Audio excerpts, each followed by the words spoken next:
Okay, Advocacy. welcome everyone. We are officially starting. It is noon. Hello, hello.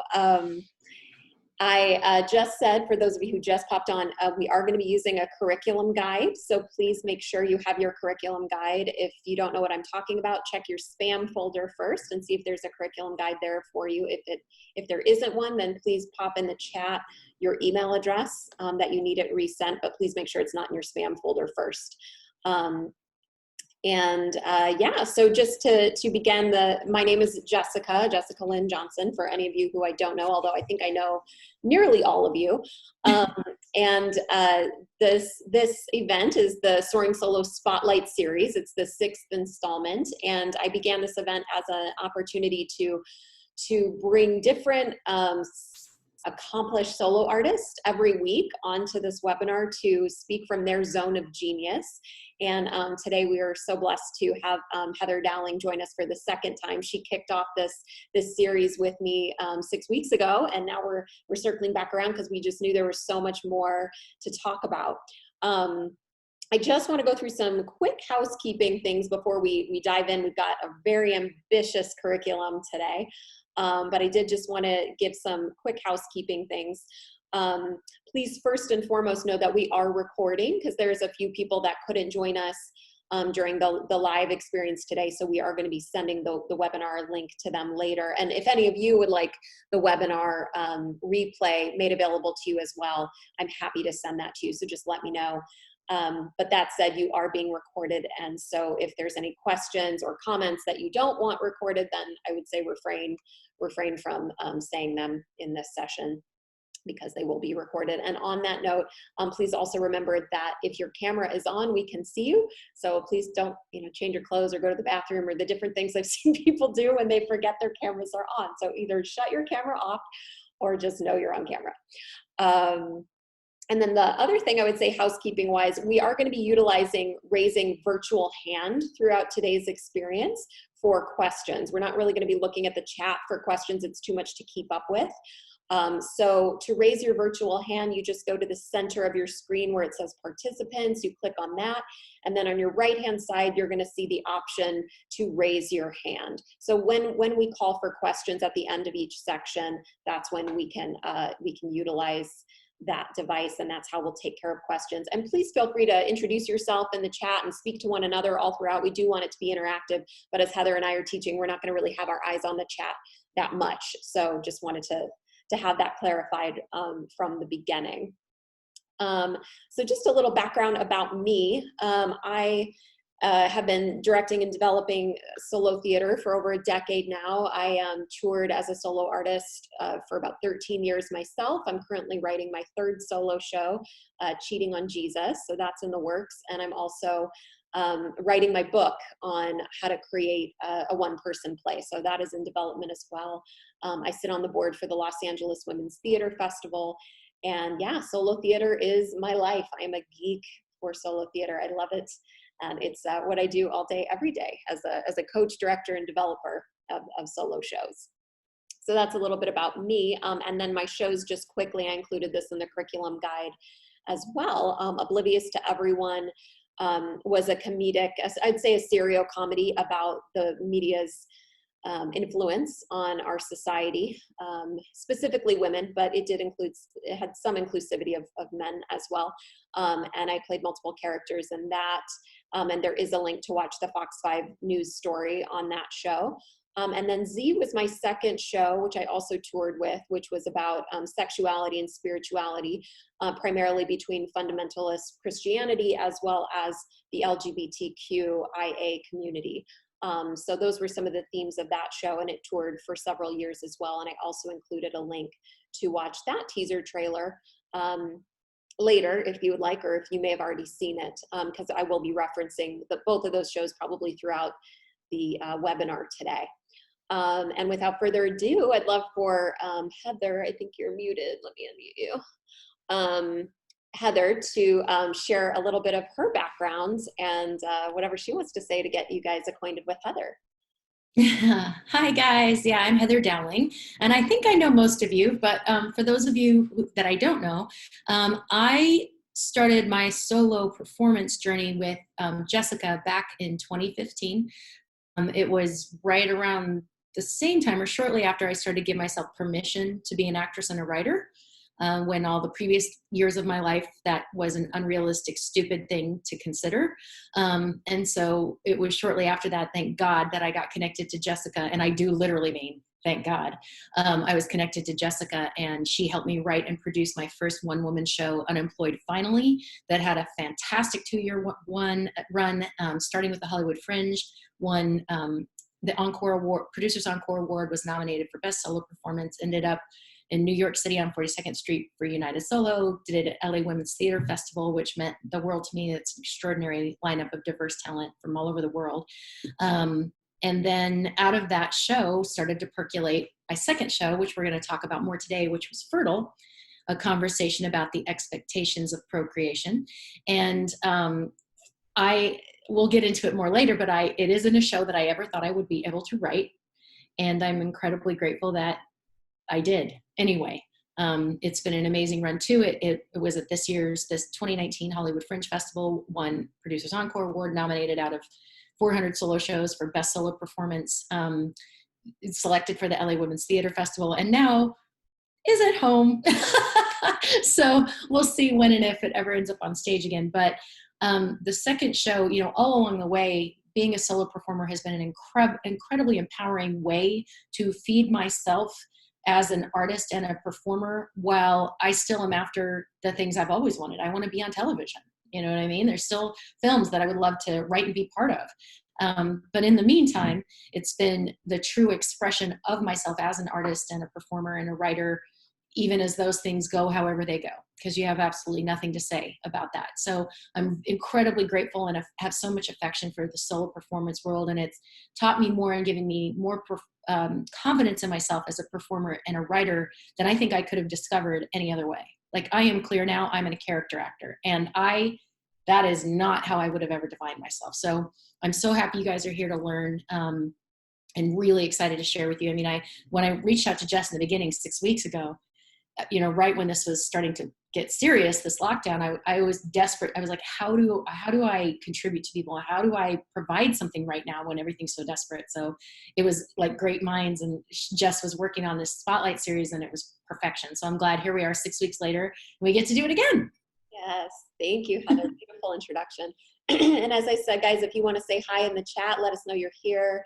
Or maybe, something you'd like to get out of today, please feel free to be interactive in the chat throughout today. So again, referring to your curriculum guide, we're going to jump in looking at the master solo artists. All of these links, all these names, you can just click on them and view these different solo artists. Obviously not right now during the webinar, but later on your own time, I would definitely suggest looking at the work of all of these solo artists. They're just really the masters of the genre, and all very unique and very different from one another. So I'll just talk about a couple of them, because we do have a lot of other curriculum to go through today, and whatever else Heather wants to share. But I love John Leguizamo. I think he has 5 or 6 one-man shows at this point. He is definitely a master solo artist that you want to go back and look at his body of work. He is athletic in his solo artistry. I mean, he must sleep very soundly at the end of each show, the way he runs around that stage and dances and plays a million characters and uses music and multimedia. And it is just, to me, it is the epitome of what the genre should be. It really encompasses so many different theatricalizing devices. So I love him. I would say my ultimate favorite, though, is Sarah Jones. I featured here her second show, Sell by Date, but definitely go back and look at her first show on Broadway, which was called Bridge and Tunnel. And Sarah is just a very socially minded, impactful, well-missioned artist. Her work is anything other than fluff. I mean, it has such substance to it, and she is maybe the most skilled character actor I've ever seen in any genre, but certainly in solo theater. So definitely look at the work of Sarah Jones. And then, yeah, anybody on this list, like I said, is going to bring their own approach and show you just a myriad of options. I think that's what's so beautiful about this genre, is there is no one way to do it. It's how you can authentically show up as you. But the more that you watch highly skilled people in this genre do what they do, and you get in touch with yourself and ask, like, does that resonate? Does it not? Did I like that approach? Did I not? You're going to discover what your own voice is by making those healthy comparisons. Heather, is there anything you want to say about any of those artists? Just really quickly. So I can't, if I start talking about Sarah Jones, I won't shut up. So I can't even start. Do whatever you can to get an opportunity to see her live or in a recording, because she's another level to me. Adore John Leguizamo. Just was blown away by what he created in terms of educating people and also being entertaining. But the thing I was thinking of, Jess, when you were talking about this is I want everybody to do me a favor, and on your little grid box up at the upper right, click it so that you have gallery view and you can see faces. And those that don't have cameras on, if you're not doing anything inappropriate, maybe turn them on for a second. If you are doing something inappropriate, we'll know who you are. Anyway, the thing I thought about as I was looking through your list and as I was looking through these faces, as everybody was signing in, is one of the things I love about solo theater is it's for all of these people. Like, if you want to talk about diverse talent and having your age not matter and having your ethnicity not matter, having your sexuality not matter, solo performance creates an opportunity. I don't care who you are. One, can do it, and two, have something to share that's unique. And that's what I was thinking of as I was looking for those performances. I mean, not only such a diverse group of humans, but that means that their stories are equally diverse and impactful in their own way. And I don't know that there's anywhere else in the business of show that's available. Everywhere else someone is trying to tell you who you get to be. And I can't emphasize enough what an extraordinary opportunity it is to empower yourself with your own creation. Mm-hmm. Beautiful. Thank you, Heather. Does anybody have any quick questions about anything we've said so far? We haven't really gotten too deep into it, but you might have a question about one of the solo performers listed or anything we've said. If so, raise your virtual hand. Not seeing anybody yet. So we're going to pop into our first section of handling controversy. Oh, Lisa, you have a quick question. Let me unmute you. Yes, Lisa. Hi, everybody. Yeah, I just wanted to ask Heather. Hi, Heather. And hi, Lisa. Hi, and thank you, Jessica, for both of you for this. Yes. You said you gave yourself permission to be a writer. So are you coming at your development as technically a non-writer, or? Oh, totally. When I did my first show, you should have seen. Now, look, I had been writer in a narrative fashion for newspapers, right? Like doing journalistic style writing. And I always liked to creative write, but I hadn't done anything creative writing since I was in high school and wrote in a journal some romantic comedy about me and the boy I had a crush on, right? Like, I hadn't done any creative writing in decades. And when someone said, one really great fun thing, you love to act, you used to want to write, you used to want to act. What if you wrote a one-woman show? You've had all these crazy jobs over your life that weren't what you wanted. What if you did a show about that? I thought it was my brother-in-law who said it, and I thought he was nuts. I think he was nuts. He's like, well, you're a pretty strong writer. I mean, I'm like, how do you know? I was like, I've never done anything creatively. And you just, sometimes what you have to say and the way that you say it, that's what good writing is, like it depends on who you're trying to speak to. But if you look at how varied the entertainment is for taking in, the industry would like to have you believe it's a way, but that isn't the case. Like, there's plenty of room for what self-expression looks like. And so I discovered my voice as a writer, and it all started out feeling, if you ask Jess, my first version of my first show was like a 90-page journal entry that went on and on and on and on about my entire life. And it wasn't until we worked together and I watched solo theater that I started to understand what it looked like to convert those ideas into storytelling versus just rambling thoughts from a human. And this second show, Fertile, was even tougher. And we'll get into that when we talk about interviews, because it was so hot button and it triggered so much stuff for me that I did not want to say out loud. And so even the journal entry version, I was like, well, I'm not going to say any of that. Right. And so it was only in the methodology behind solo theater is to say what I could not say if I was just monologuing, for example. So it kind of, developing your show will guide your writing as well. But now I relate to myself as a writer. Like, I'm now looking at how I would turn Fertile into a limited series. And I would have never thought I could do that, except that it all started with one show when I sat down with Jess and said, okay, first of all, I'm not a writer and I've never done anything like this in my life. And second of all, I can't do characters. So we have to find a way to do a show where I don't play characters because I am not capable of that. It's kind of ridiculous. So you can do it is my point, Lisa. I would offer you guys a reframe too, because I have a lot of clients that come to me and say, well, I'm not really a writer. So a reframe, I think everybody's a storyteller, whether you're used to sitting and having coffee with a friend or, you know, cocktails on girls' night and telling stories. You know how to tell stories. You know how to give a beginning, middle, and end. So if you think of this as more of storytelling and take away that pressure of writer, I think that will start to open you up to this journey and this expression. And we're going to talk about this later, looking at creative team and things. But yeah, if you do have insecurities around that, anyone on this call, that's what a dramaturg is for. That is what a director and developer is for. That is what outside eyes who can help you shape the script is for. But trust that you do have a story inside of you and you are an innate storyteller. Bam. Okay, so on that, let's move into handling controversy. Just start light and easy, you know? Just why not? What else are you going to do on a Saturday? So handling controversy, and I want to just kind of broaden what that means because, you know, I don't know what everybody's topics are on this webinar today, and definitely feel free again to put them in the chat and start to talk about what kind of controversy might be involved in your shows. But controversy, really in its simplest form, it can simply just be that we are worried about the interpersonal relationships in our life. We're worried about the falling out of those near and dear to us and all of those sorts of things. So I don't even mean controversy like in the media, it's going to be this huge storm of reactions, although it may be. I want you to think of controversy as a broad spectrum as we have this conversation so that you see yourself included in it wherever you find yourself. And to begin with is the inner critic.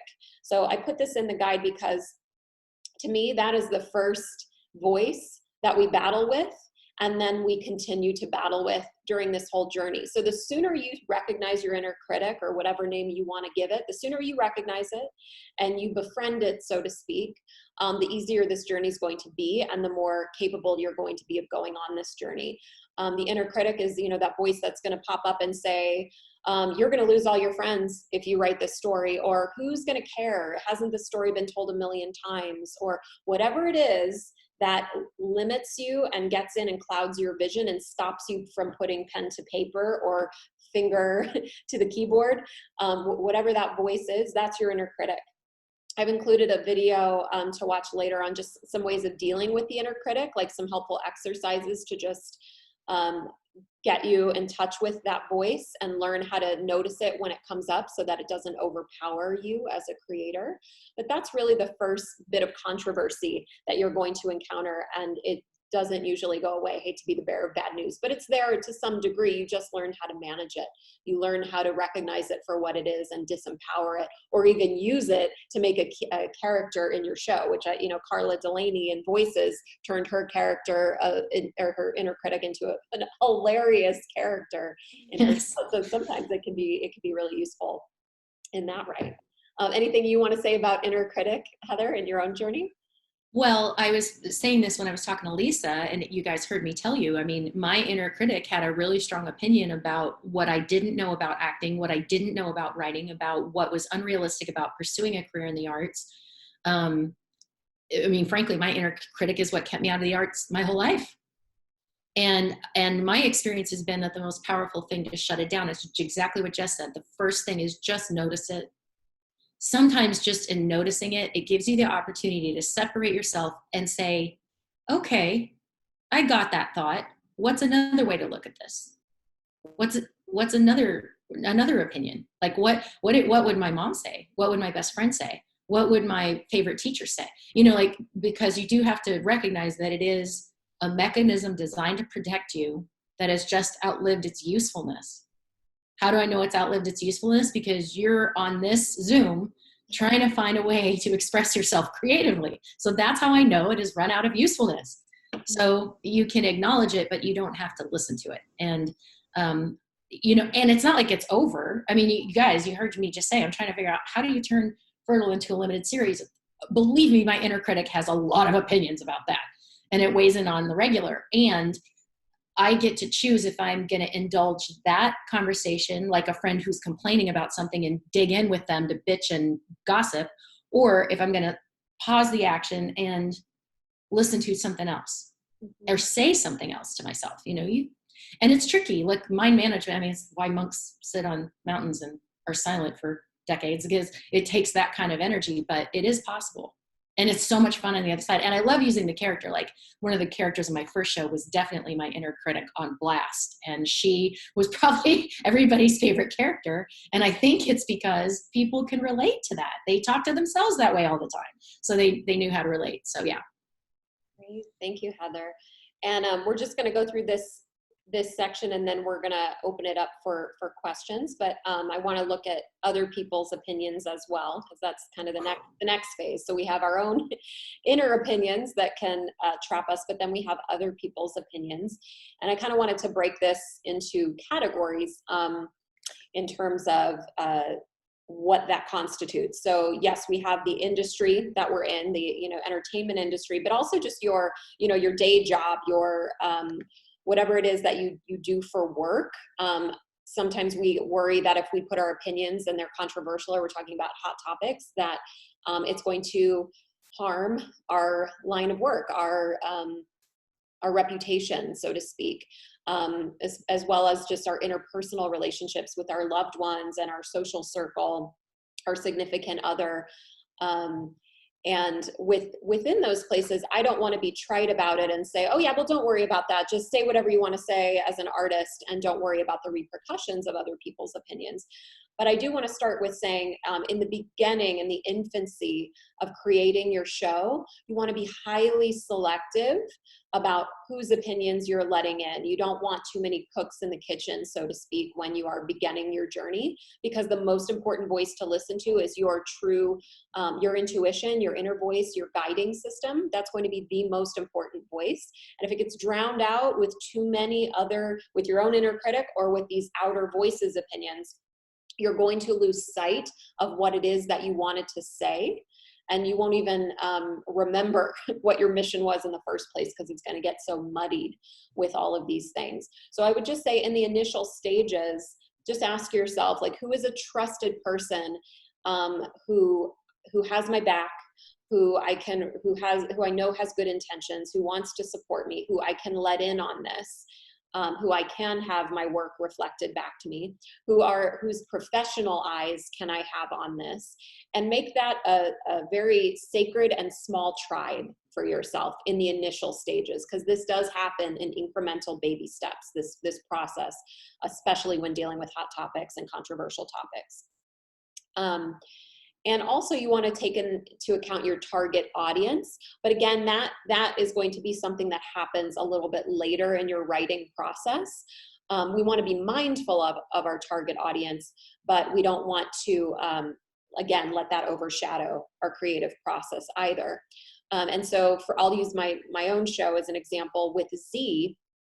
I knew that the major right-wing fundamentalist Christian community wasn't really my target audience, nor was very extreme activist LGBTQIA community. I'm a queer woman myself, but I'm also a spiritual woman. And so for me, my target audience were the people that considered themselves spiritual, Christian, maybe queer, maybe not, but just ready to have a conversation about healthy sexuality and spirituality, and wanted to understand and engage with people who are different than them, but were willing to have the conversation. So they weren't staunchly on either side refusing to budge, because I knew that if I tried to appease either side on either of those extremes, I was going to lose my message, because I would be people pleasing. I would enter into a codependent relationship with my audience rather than being mindful of my mission.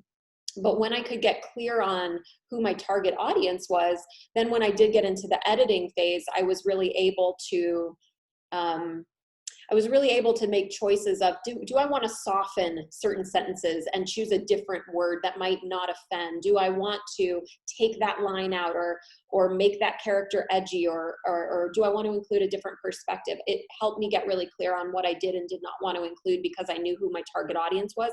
And I'd also spent enough time in my own isolation and creative cave, or with my sacred tribe, to have gotten very clear on what my own mission was, so that I didn't lose sight of my own message.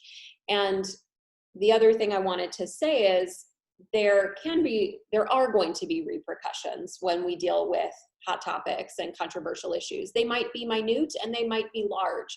And so again, that's why it's so important that we're in touch with ourselves about what our mission is with our work, so that when things maybe do fall away or dynamics change, we're able to stand in our mission and know why we were doing all of this in the first place. And for some of you know this about me, but like when I wrote Z, I was, a leader at a fairly conservative church at that time. And I was teaching my free class at that church at that time, my free solo theater class. And when my show came out, and when I became more vocal about my beliefs and things like that, I lost my leadership position at the church. I had my class taken away from me. I lost basically my entire social circle at that time. So I'm telling you this in no way to throw a pity party. I'm just telling you that my worst fear of what would happen if I spoke my truth happened. And I still do not regret it at all. It is the single best creation, my proudest thing I've ever done. And I ended up getting my gig over at the Whitefire Theater. I got to teach my class for free there. My company boomed after that. I toured with my show Z and changed lives and changed hearts and minds. And I became free of bondage the cage that I was in at that time, trying to please people and not speak my truth. I became free of all of that. And it is the single best decision I ever made. Was it painful? Was it difficult? Was it challenging? Yeah, all of that. But I wouldn't trade it. Everything I lost, I gained tenfold, and feel like I really went on my right path. So I just want to share with you that as you're taking into account all of these different fears, some of them are legitimate and some are not. But you gotta ask yourself what your mission is as you're doing this work. So I just went on a very long tangent, but I'd love to turn it over to Heather now when we're taking in other people's opinions. Well, I'm going to it's really great because you're talking about a very broad scope impact, and I had that concern with Fertile too, right? Because it's really taking on sort of the assumed responsibility of motherhood and parenthood and procreation, which is pretty core to us. So there was the broad conversation, but honestly, the controversy I was the most scared about is my sister-in-law. My sister-in-law had both of her children at that time via in vitro fertilization. Having seen and watching what my husband and I had gone through, having opinions about what should we have stopped or shouldn't we have stopped, and all of these different things. Those of you who've seen the show have a better idea of this, although the show isn't all my story. It's partly my story. But there are no words for how much I love my nieces that came to be via IVF, right? And I also didn't want to invalidate the choice that my sister-in-law had made for that reason and put my husband possibly at odds with his family because of this. They're a very tight-knit Irish Catholic family. Everybody knows everything. Everybody talks about everything, all right? So I remember before the show was even finished, we had been back in Boston to visit them. And I took her in the kitchen at one point, and I had to just be incredibly vulnerable and look at her and go, look, there are no words for how much I love your girls and how clear I am that they are meant to be here and they're meant to be our family. There's no one who could convince me that isn't the case. And when you eventually see my show, I want you to understand, I'm not saying I don't agree with what you chose or that you shouldn't have done it. I would never say that. How can I look at these precious angels and never say that? I'm just saying that there are so many choices, and I want women to be empowered when they're looking at this issue. And she started to cry, and I started to cry. She's like, oh God, I would never think that. Like, I don't ever want you to have the experience that I'm judging you or that I have that opinion. So there might be one-on-one conversations, and it was no different with my husband, the way I portrayed him in this. So much of this show was incredibly personal. Like, there could have been big controversy in my marriage if I had not had a conversation with him about, look, I got to bring this part of it to life, and I want to honor what it is for men too. And why would I use anybody's story but yours? So, you know, but it's like a gradual thing. And I think too, you start to get at home with the controversy you're engaged with too. Like every time you consider another's point of view about these things and you have a conversation with them, whether it is personal or it is more profound and group size like Jess's were, you discover more and more where your truth lies personally. And you discover how to stand for that without invalidating others. Because for you to explore these things means you've got to be able to put on the point of view of that other long enough to understand what might be confronting for them about it, what might be controversial to them about it. And you will become so much stronger in your own resolution about where you stand and what matters to you in that process. At least that's what I discovered for myself, is a very clear line of delineation between what it was for me and having the space to let it be what it is for everybody else. If that makes sense. Yeah, really well put. Does anybody have any questions about just these first two sections so far? Just looking at raise your hand. Yeah, raise your virtual hand if you do, please. Don't put them in the chat because we'll be looking elsewhere. So yeah, raise your virtual hand if you have any questions about your own inner critic or other people's opinions. Yeah, Satya, let me unmute you. Hi guys. Hi Satya, what's your question, please? I've always been struggling with finding my target audience. I seem to write stories that all different ages seem to enjoy. I'm not sure how to go on about doing it, because I tend to write for kids, for adults, and everything else, and I don't know if that goes against how I write. So yeah, just ideas. Okay. Can I ask a question, Satya? Oh, sure, yeah, let's ask her a question. Yep. Just real quick. When you say, are you talking about a single show that you've written that impacts all those audiences, or are you saying that in your writing you find this one is more childish and for children, and this one is more designed for this adult community? I just want to be clear what the question is. I've written pieces where kids enjoy and adults enjoy, and I'm trying to find my target audience because I think I'm getting lost in like what direction I want to head, because I don't know. The way I write is very PG rated, so any age can enjoy. So I'm trying to find, I think that I'm getting lost in like how to figure it out. Like it's too big and too general, yeah. And then you can't target it to impact groups or draw an audience. Is that what you're saying? That's what I'm trying to share. Yes. Thank you. Okay. Mm-hmm. Thank you, Satya. Well, I think it is really hard if we're staying general with our work. And also, Satya, what I'm hearing a little bit is that, and maybe I'm mistaken, but is that you're writing for the audience first before you're writing for yourself, and that might be the issue. So I would say first and foremost, you have to write the piece that your heart, that your intuition, that your creativity, that your imagination wants to write.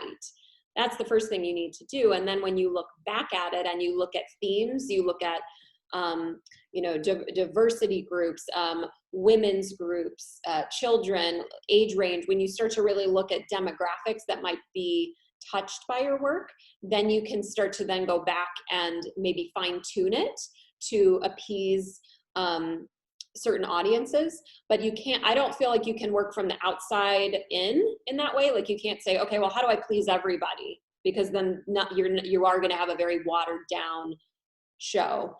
So just in general with people, like I was saying, you have to start from the inside. You have to eliminate your inner critic, or at least acknowledge inner critic. You have to write the story that your intuition is guiding you to write. And then the next phase is, as you're starting to see what themes are coming up and what you want to say, then you can start to figure out who this piece is speaking to. And sometimes that actually becomes clear in the performance, which might seem strange. Like you might start to share your story and you don't really know who your target audience is yet. You don't have that mission made clear for you. I could say that for my first show, Oblivious to Everyone. I just wrote what I thought was a really funny show and I started performing it. And then colleges started to approach me and I started to realize like, oh, I guess this is a good show for college age students who feel influenced by the media. So they found me. I started getting the feedback that I started to get on my show taught me who my target audience was. So that's a bigger conversation, but that's what I would say. On anything you want to add to that, Heather? Just one thing is that, you know, if you're lucky enough, Satya, that you happen to write something that what fundamentally comes from you is something that a lot of people can relate to. I just want to use the example of Pixar movies. You know, some people might say that a Pixar movie is a kid's movie. I got news for you. My husband and I have no kids. We've watched every Pixar movie probably 20 times because the themes and the entertainment that value are there. So there's nothing wrong with a lot of people being interested. But what Jess is saying is sometimes what'll have it be general is because you don't know what you're trying to say or what you're trying to, what you want to impact or what you want to communicate. And it doesn't have to be a statement piece, but if you end up having to create something that a lot of people watch, congratulations, you know, and then you just have to figure out how to wrangle that in and manage the demand, right? And figure out where you want to perform it and who you want to make it available to and what venues you like to connect and play with. Then it's kind of in your control either way. Thank you, Heather, for your feedback. Okay, Sin, we have a question from you. Sin, your question, please. Okay. My question is about Heather's show, which I just saw last night. Because she was sold out all front and I could not get in. I finally got to see it. And about the controversy, I'm just wondering, if your story was a lot more controversial before and then you pared it down? Because I didn't think it was controversial. Okay, that's just me. Right. I'm wondering if it was more controversial before and you kind of modified it. Okay. What I would say, Sin, thank you. It was a little. yeah, sorry, Sin, the audio quality was really hard to hear. So I think what you were asking me is you said that you don't feel like my show was controversial. And so did it get pared down to not be that? Like, had it been more controversial and then been pared back, the version that you saw? So first of all, thank you for watching. I appreciate it. I'm glad you got to see it. And then the second thing is, okay, yeah, and I heard the end of it. So no, not really. I mean, what I would say is that I was committed to capturing as many viewpoints, whether they were mine or not, as I could about the issue of fertility without drawing any conclusions about what anyone should do. So my intention, people have had complaints about the way it ends. Some people love it and some people hate it, that it ends with kind of an open question, that you're not left with some package that has a bow tied up on top that says, this is what the writer thinks, this is what the performer thinks, this is the answer. It was intended to be starting a conversation for the people in the audience to actually grapple with what their assumptions are about the topic, what their opinions are about the topic, about motherhood, about adoption, about in vitro, about all those things, to actually get it out on the mat and get people talking about it. Because when I was going through it myself, I found that it was like there was so much shame and weird secretiveness about it, that women and men weren't empowered to talk about what they needed to talk about. And I wanted to interrupt that by kind of forcing people to think about it. So where it got controversial is, some people had issue with what people said about having children of your own and what people think about and what the character ultimately, how IVF is portrayed. I mean, there are fertility nurses and doctors that don't really appreciate the portrayal of my in vitro doctor because they feel like what they're doing is a gift and they aren't schwarmy jerks like the guy that I portrayed. So that was just one doctor that I encountered, and that was pretty specific. For me, it was more about capturing as many points of view as I could, and wherever people found controversy, that's what they need to think about and talk about. And for you, it sounds like you probably had, maybe you have a really broad mind about and point of view about that stuff. And you may even have some people in your life who've been on different ends of that journey. So for you, all of it felt pretty reasonable, but that wasn't the case with everyone. Does that answer your question? I'm going to say yes, because we got to move forward. So I'm going to for a quick question. Let's say hello so I can test your sound. Yeah, hi, Jessica. Hi, Emil. Hi, Heather. Hey, I was feeling the pain of this process when I put together a draft for this thing we did last night, and respecting the feelings of family members, son, and respecting feeling of other groups that you might be not targeting, but you might be bringing up and they might find offensive. In the end, isn't it just, when you say your truth, it's the First Amendment roll of the dice. I mean, this is how I see it. And then to do it and then deal with the consequences later? Or do you really want to think about it before you put it in? Mm-hmm. And then, like I said, it's just a matter of like jumping out there and doing it and then seeing what kind of reaction you get. And then the corollary to that is, do the characters act as a kind of shield against criticism? Because it's not really you're playing characters. Right. Okay, let me jump in with that. Thank you. So the first thing I would say, well, we're going to get into characters later. We have an entire section on that, so I'm not going to speak to that right now. But I think that's a great question in terms of, do you just say your truth and then you let the cards fall where they may?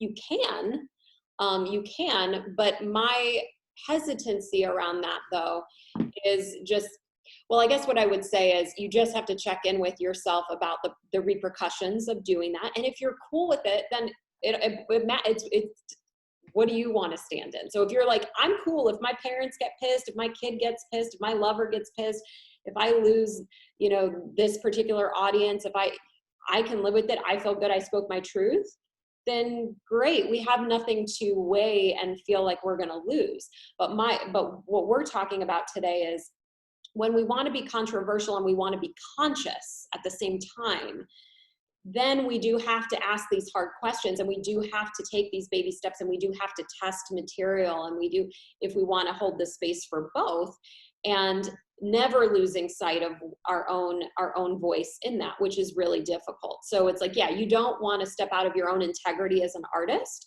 but I would hate for someone, for an artist to lose things that mattered to them, that they never intended to lose and didn't want to lose and didn't want to burn those bridges because they just hadn't thought it through, and they just kind of threw the spaghetti at the wall, so to speak, before really weighing, well, what am I saying and what am I risking? So it's just more about that level of being conscious while you're being controversial. Anything you want to add to that, Heather, before we move on to the next section? What she said, #conscious, that's all. Just be responsible for what you choose. Exactly. Yeah. Okay, so moving into creating informed material. So creating informed material, the way I would kind of whittle this down is, the thing I think makes a conscious, controversial show versus therapy on stage versus an angry rant or preaching on stage is when your material is informed. And by that I mean you've done your due diligence to research the issue that you're talking about, to know the opponent's point of view, or know what is out there, what's being said about a particular issue, because you don't want to show up with opinions and then you're being completely ignorant about something, and so that you can't even argue your point of view and you can't stand in your truth because it's misinformed. So really being well educated about the topic that you're talking about to the effect, to the maximum that you can.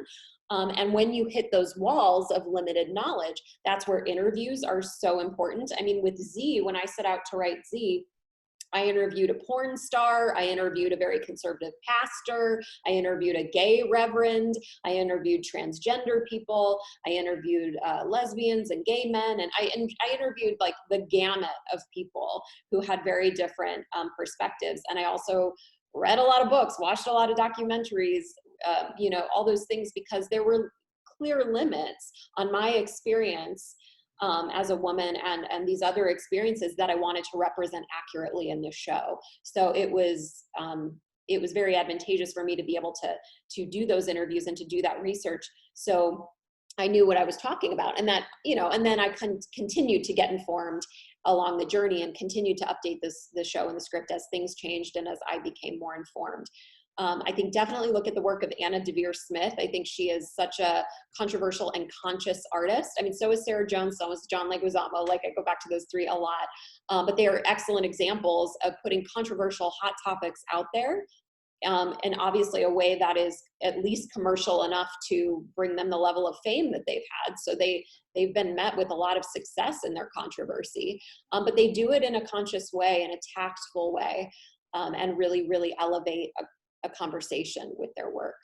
Heather, you want to speak to that? Because I know research and interviews was a huge part of. Yeah, it was for Fertile. It was a very big part of it. You know, my first show, Unemployed Finally, that was my story. Nobody got to weigh in. No, that was all me, baby.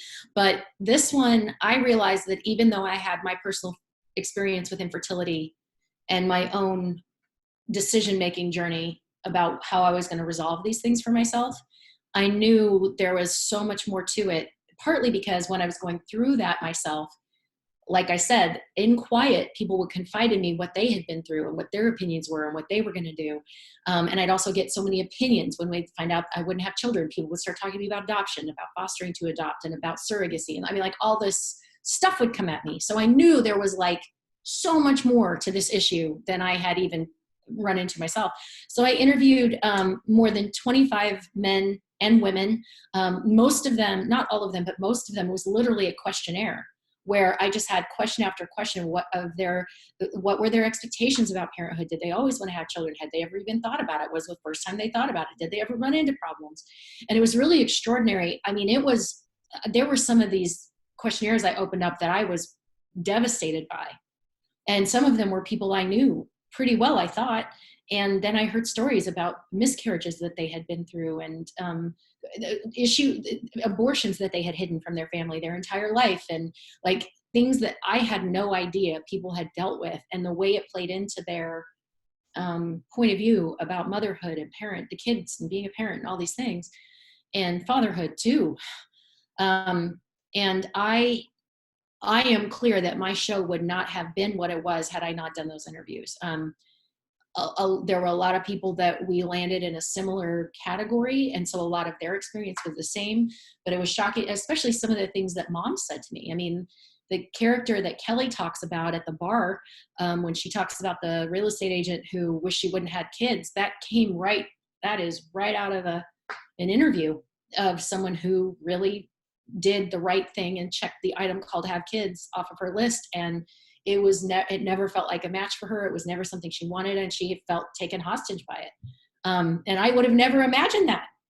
I had never heard anybody say that before. So it was it educated me to be able to represent different points of view on something that I felt could connect to a lot of different people and find them wherever they live and give them something to chew on about the people that are not like them.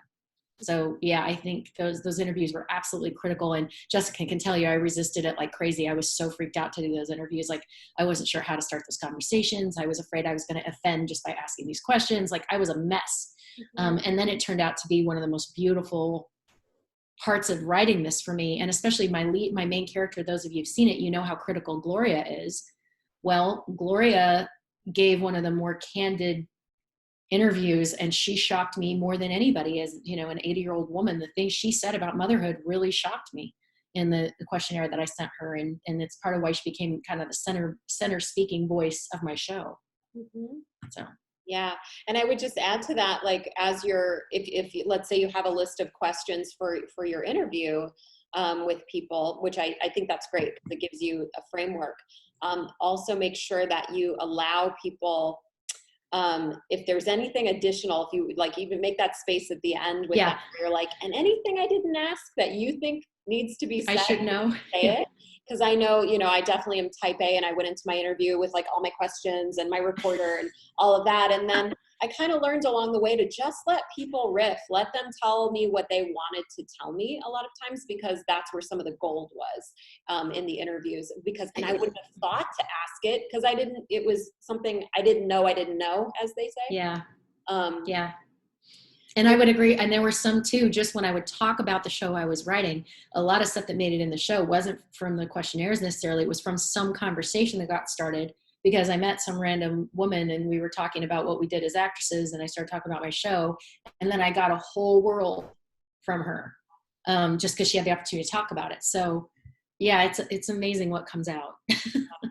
Well, and that leads us right into the staged reading or a reading. It doesn't have to be a stage reading. It could be more of a table reading. But the point is, before you've committed your show to memory, before you're making your world premiere or your preview performance, I would say if there are hot topics or controversial topics in your show, schedule a reading of some kind. And this can look very different. You can have an intimate reading in a living room with, 5 really trusted people. You can have a reading where you invite whoever the hell wants to show up and you just let the cards fall where they may in terms of audience attendance, or you get very specific with who's on that list. But a reading, I think, is a really important way for you to assess if your intended impact is what is being received with the audience. You can figure out what their questions are, where any points of confusion are, certainly where any points of being offended are. And I'm not saying being offended is a bad thing, but because you might want to stir the pot and things like that. But you at least want to know, yep, that line I thought was going to be offensive, it was, and I was prepared for that, and okay, I'm keeping it in that I knew that was going to be the case, and I'm comfortable with that, or, oh, that is not what I intended. I really actually want to pull them into the story here, and if they're getting tuned out because they're pissed, that's not a good thing. How can I rework this? So a reading is going to be really important for you to test before you make financial commitments and creative commitments. It's also a good baby step for you to just get comfortable sharing vulnerably about really intense topics. It can be just a really great first step. Anything you want to say about that, Heather? Because I know for your first show we didn't do that, but for Fertile we absolutely did. Yeah, and I'm so glad that we did, because there were a couple things that were not intended to offend at all. In fact, one of them was a joke that even I mean, Jessica is one of the biggest advocates ever of the LGBTQIA community ever. And there was something that somebody said in their survey that was hysterical, that when she and I read it, it didn't even occur like it might be kind of an offensive thing. And sure enough, in the reading, someone very delicately, in fact, said, it's not awful, but I can hear how that sort of implies that XYZ is not right or shouldn't be. And then I had to make a choice, because the guy that was saying it in my show was a straight man, and he very well may have said this thing unconsciously, but I had to choose if that was the point that I wanted to make at that moment of the show. And it wasn't. It didn't serve the story. And if there was any danger that it would take people out of the point I was trying to make, then it wasn't worth in keeping it. So Jess and I finessed it and we wrote something different. It was just as good. It's still one of the favorite parts of the show for everybody. And it didn't take anybody out. It didn't have anybody preoccupied thinking about something that isn't what the show's about. So it was great. And then there was another one too related to age, where I was being a little ageist and I didn't even know it. And so that was a really great note too. Again, not because there was anything bad or wrong with what I did, but because it would could potentially alienate somebody in the audience and take them off topic from what I was trying to communicate. And I didn't want it to be distracting. Now there were other things. There were things people wanted me to add in about fertility that I was like, no, I'm not talking about that. I was like, what I'm capturing is whole enough for what I want to communicate. And I am not going to tackle that offshoot of all of this stuff having to do with parenthood. If you want to see a show about parenthood, I have some friends that have written some really good ones, but I'm not going that way. So all of that happened in the reading. People who ask me, why didn't you add this? And why didn't you talk about that? But it definitely shaped decision-making throughout. So yeah, I can't even say how valuable that was, especially because it was a topical show and not autobiographical like my first one. Thank you, Heather. Yeah, and along those same lines, I've listed ongoing post-show talkbacks and Q&As. So yeah, it's right after the reading. It's not like, okay, everything's solved. I know how every audience is going to absorb this material. You really want to engage in a consistent and constant conversation with your audience. If you are mission minded with your work, you want to keep touching base with your audience. You want to keep being a part of the conversation. You want to keep doing the research, because you want to be informed and you want to know the weight of your words, the impact of your art. You want to know what those things are, so that you're making sure that you're accomplishing what your dream is to accomplish. And so after you do a preview performance, invite people to stay after for post-show discussion and Q&A. If you're, in the college market and touring, I would always do, Q&As with the students afterwards, because I wanted to be in the know with them. I wanted to see how they were ingesting what I was throwing at them, and where they were confused or where they were pulled in, and be of service to them to keep moving the conversation forward. So it's really important to continue having that conversation. And then the last thing I'll say on this section before we move into questions and any final thoughts that Heather has too, I just want to say with reviews, reviews are something, and I don't just mean the professional critic reviews, although those are going to come in as well, but I mean audience reviews as well, because you're going to get, if you're really creating art, you're probably going to get both negative and positive reviews. Because if it is a hot topic, you're going to ruffle some feathers, or you're going to talk about it in a way that doesn't appease everybody. And to me, that's affirming. That means you're doing the work of an artist. And so I'll use Diana Varco as an example. Her show, when we did it here at the Hollywood Fringe Festival and Solo Fest and things like that in California, she had all these wonderful reviews, and one of the critics called it just a complete work of art, a masterpiece. And when she was in Edinburgh, she got great reviews too. But one of the reviews, which was more lukewarm and almost had some criticism in it, said, great show, but wow, she talked about things that nobody should say from stage. These are private things. And, her show is all about sexual assault. It talks about masturbation and sexuality and lots of, personal, vulnerable, and bold things. And this individual was very uncomfortable with that being presented so boldly and vulnerably in a solo show. So the very thing that got her wonderful reviews and attributes for one audience and for one notable critic was the very thing that turned the other critic off. And so it would be impossible for her to people please in that scenario, because she would lose her message, and it's impossible because these are two very different minds looking at this piece of art very differently. So bear that in mind as well. Heather, what do you have to say about?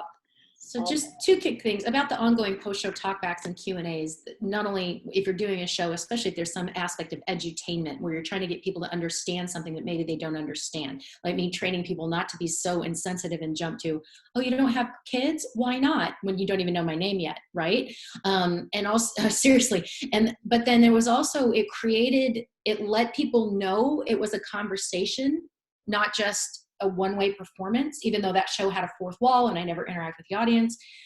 Because I told Jess, every single show I had at least one person come up to me after and say, I've never told anyone this, but, and it was to me, for me, that was the biggest honor of having done the show at all, because what that told me is that the conversation started something that gave them a safe space to express something that they had never been able to express. And in most cases, with the exception of two of them, these were people that were strangers to me. And many were just acquaintances. So it was those creating the space to have the conversations with people. You have no idea what gift you're giving them and their experience of being understood. And that is there anything better than when somebody really understands you? So I think that don't underestimate the impact that can have. And then as far as reviews are concerned, I giggle about this because I remember one Jess that I got for Fertile that made me so mad. I was like, oh, clearly this guy did not get this. Where was he? What show was he watching? I was like so upset. And then there was like one line in it though that was very complimentary to like my technique. And she goes, no, it's great. You've got a pull quote. And I was like, I laughed so hard. I was like, oh, that's true. Nobody reads these things anyway. I was like, if I just grab the ones that have the stuff that I like from them and only publicize and highlight the reviews I got that, were what I wanted to have people say about it, you know? So, and it's really important to, you know, if you're in the festival circuit, these can be really, really helpful because there's such a glut of shows. So you really do want to look for opportunities to connect with people who can give you reviews when you're in the middle of a run in a festival, because anything you can find to help you stand out makes a very big difference. So that's what I would say about that. And she said pull quote, Adam. So what we mean by that is in a review, just like with any marketing, you want to look for, what is the thing I can pull out of this? Sensational and hilarious, said. Yeah, exactly. No, He said. or whatever. You know, you want to pull something out of it that is useful for your marketing in the future, because yes, as Heather said, that for the most part, somebody's not going to sit there and sift through the entire review and understand the ins and outs of it. So, you know, when we're talking about marketing, you want to have your pull quotes. Good. Any questions about reviews or talkbacks or the reading? Any questions about that before we move into the next section with character creation? Readings, talkbacks, and reviews. Okay, and it's okay. At the end, we'll hopefully have time for questions too. So if you think of something, just jot it down. Okay, Amy, I see you have a question. Let me unmute you. Hi. In terms of the reading, like, how do you know when you're sort of ready? I mean, I've gone to maybe 9 moth slams, so I have, you know, 9 5 or 6 minute stories that may be able to be strung together into a show. Like, how do you know when you're ready? Okay, great question.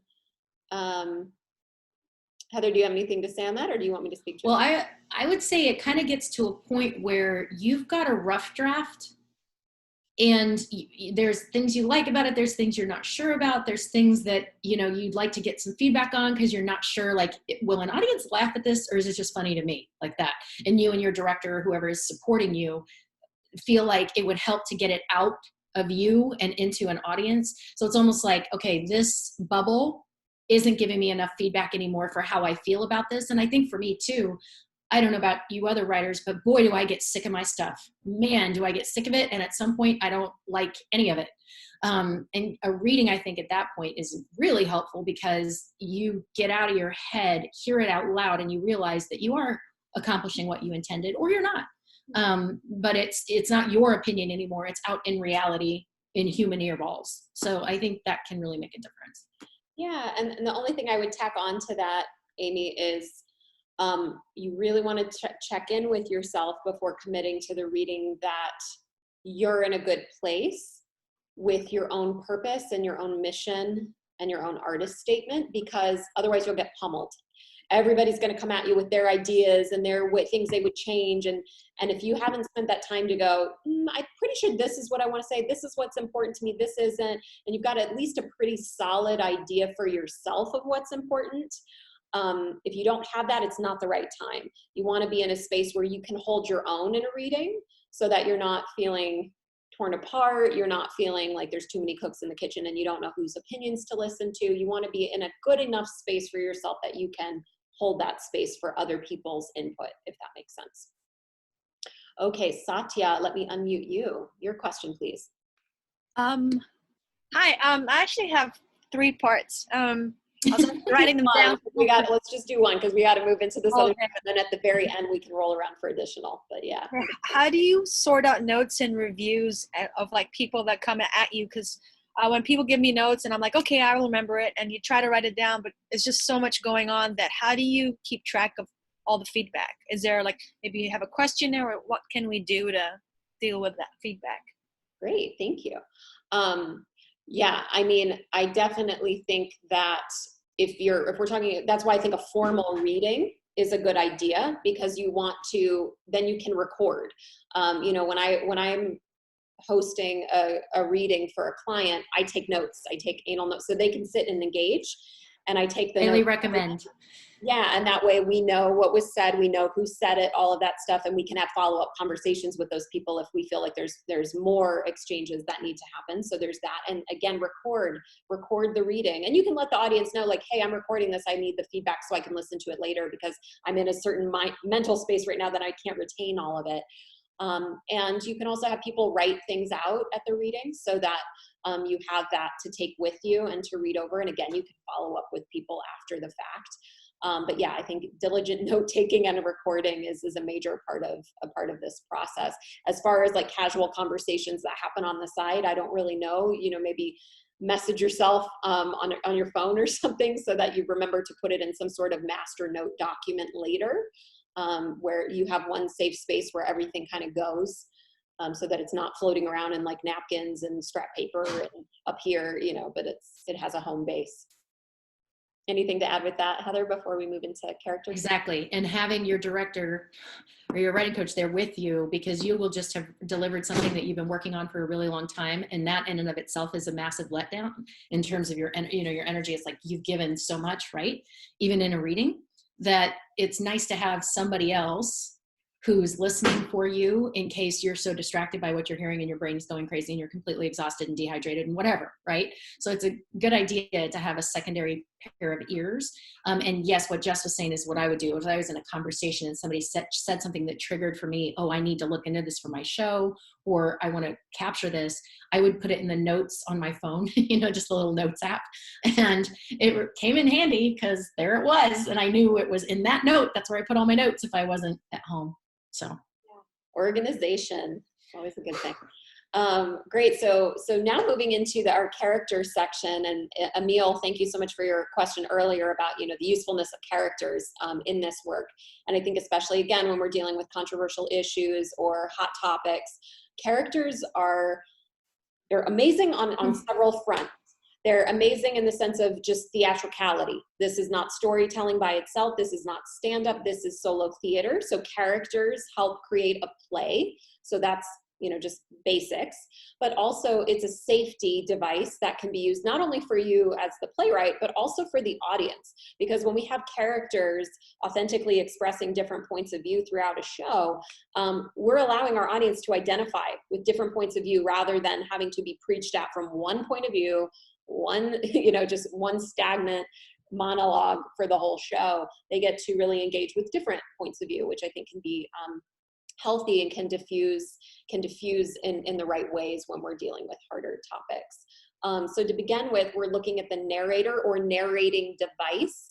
And to me, that is just the device that throughout the show we are returning to, that is guiding us from each part of the story. It's helping the arc of the story unfold. So in both Fertile and in my show Z, there is no narrator, but there is a narrating device. And so for those of you who watched Fertile, Gloria and Jenny coming back to that home base of, sitting across the table from one another and having these conversations was always our marker. That's always where we return to see how Jenny was doing on her journey, to catch us up on any sort of expositional information that we needed, and to kind of timestamp the experience of her journey with fertility. So that was the narrating device, but you can also be your own narrator. Like if you look at John Leguizamo's work, I could be mistaken, but I think he's always his own narrator. He is always John Leguizamo. He might be John Leguizamo, the professor of, Latin history for morons, but he's still John Leguizamo, and he is the primary narrator who guides us into flashback scenes and fantasy sequences and dance sequences and things like that.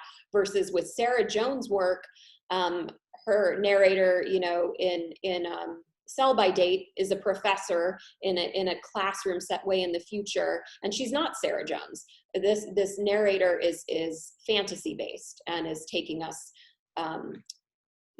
through the story. So that's that. If you need to ask yourself if you want to have a narrator or a narrating device in your piece. Anything you want to say about the narrator or narrating device, Heather? Yeah, and in fact, Emil, I want to address part of the decision. So in my first show, Heather was the narrator, right, and kept us going through the whole story. In Fertile, it was such a gift. You were saying, is it a gift to? This is one of the characters, or that narrating device was a gift to me to have it be character delivered in a context of them having a conversation. Because then it wasn't about what is Heather's opinion about this? What does Heather think about this? How did she feel so it created some distance from my personal experience with infertility and allowed it to live inside a story about infertility. And it did, it made it way easier, even in just the forwarding of the story, to have it be between those people. And it also gave me a device with Gloria for her to deliver. This is going to sound funny, but just because I went through infertility doesn't mean people are going to necessarily believe I have words of wisdom to offer. Guess what? 90% of Gloria's words came from this girl, not an 80-year-old woman who had raised 2 children. No, those were mostly my journal thoughts about motherhood. Even her monologue about motherhood and why it matters. That's all me, babe. That's all me. But it didn't work to have Heather, the narrator, preaching at people. But there was something I could communicate through this character of Gloria as my central point that I wouldn't have been able to deliver any other authentic way. It would have been I would have felt too much like I was operating from judge and jury and being judged. Like, well, who the hell are you? What do you know? Right? So it was just it was an interesting choice. It backed me into a corner, because Jess can speak to this too with her show. When you don't have a narrator that's interacting with the audience, if there's a fourth wall and you're using a device like I did with Jenny and Gloria, if there's a flub technically, if there's a flub in your dialogue or in the order of your show, you can't just riff out of it with the narrator. The narrator can't make a joke about the smoke alarm going off or whatever. You're in a fourth wall scenario like a play, and there's tremendous safety in that. There really is. And I didn't mean to write it that way, but boy, I'm sure glad I did. It worked out great. So I think both methods are great. And I had so much fun with my first show, Unemployed. Being the live narrator that can interact back and forth with people was a blast. And I did have moments where it came in handy, where in my worst nightmare, I forgot where I was and was able to cover up, right? Those of you who do any improv or stand-up know that sometimes you got to riff, and it's very similar to that in that way. So yeah, both things can be very powerful. But for me, with a show that was so personal, had a controversial edge to it, the using a device as a narrator versus me was a real gift. Great, thank you, Heather. Okay, so now looking at impressions and real people. So this is especially when we're talking about hot topics, controversial topics. This is where it can get real sticky. This is where it can get real scary. So, but it's just something to be open about and to have a conversation about and think through. So impressions and real people. What comes to mind for me is Hollywouldn't, a show that I collaborated on, and Lisa Verlo in that show. I mean, she calls out a lot of people in Hollywood under the #MeToo movement. And, she uses real names, and she uses articles that, can be found online and uses them as part of her storytelling device. And because she was so clear on her mission and her mission being a strong female woman as part of the Me Too movement, she was okay with that. She was okay with using those names and speaking that truth. For me, when I was creating Z, I only had one character whose real name was used, and that was Reverend Neil from the Metropolitan Community Church, which is a gay affirming church, and he's a flamboyant, fabulous gay reverend. And he was emphatic that I use his name and that I use the name. So he wanted me to. So with his blessed permission, I quoted him directly. His monologue was not altered. It was exactly what he said. And I played him verbatim because I had his permission to do that. So this is an area where we can get into the interpersonal dynamics. We get into the career stuff where if I say this, is it going to affect my career? And again, there's no blanket statement right or wrong. It's just really asking yourself as an artist, what is your mission and what are you willing to risk for it? What do you really want to say at the end of the day? And that can get tricky, but as long as you're having that conversation with yourself, you're on the right track. Heather, what do you want to say with regard to real people impressions? Well, I love what you said about, as long as you're, again, it has to do with being responsible for the relationships that matter to you and really looking to see, right? The biggest one I had to clear up was with my husband, like no one's going to buy me as a man his age in reality. However, I'm speaking for him. And I had to, well, I didn't have to. I wanted to be sure that however I chose to portray that was going to work for him. And then I didn't try to mimic him. I tried to find things that are unique about him. And if I tried to mirror that, a character showed up. Now, anybody who's met Mike, my character on stage isn't really that much like Mike, but for me it is, because it's as close as I can get to mimicking his behavior. And I've been signed off on everything I talk about. Jess knows one of the characters I was worried about in this show was the character of Jenny's mom, because Jenny's mom says some things that, while I know my mom might think it, she wouldn't say it maybe. Not in that way anyway. And so I was concerned, and that's where we're going to talk later about amalgamation. It comes in really handy, because anybody who recognizes themselves in something I'm talking about, it's like, well, that character represented a lot of people's point of view, Mom, not just you. I mean, yeah, the fact that she loved her daughter and was so concerned, that totally was you. But other pieces of it, I was delivering other content through this character that wasn't you, right? And I just thought that accent was really funny. I know you don't talk like that. Right. So it's giving yourself permission to create and discover what you need as a performer with the people that are specific to your life. And I'm the same with Jessica. I changed everybody's names. In my first show, the only one I didn't change was my husband's, to avoid confusion, because it was such an autobiographical show that people would have been really unclear, because I'm talking about a lot of different men. It could have gotten really strange. But other than that, I changed everybody's name. And then the only conversation I really felt obligated to have was with my hubs. Good. Thank you, Heather.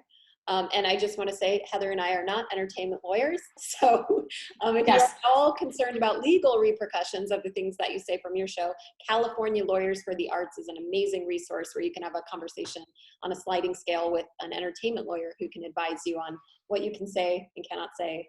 Yeah. Like if I had used the real doctor's name in Beverly Hills, that would have been dicey. Yeah. You know, so it's like that. Okay, so then looking at, Heather was already alluding to amalgamations and composite characters.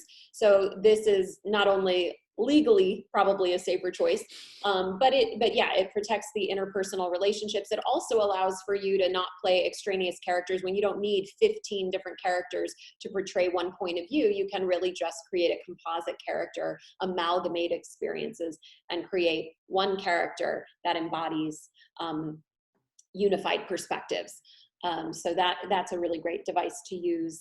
In Z, most of my characters were amalgamations of all of the different research I had done and people that I knew, which allowed me a lot of great fictitious liberties that I could take and fantasy I could bring into the story, because I wasn't having to be married to the reality of how my own life had played out, but I could weave in all these other realities that I found interesting in the research and the interviews that I'd done.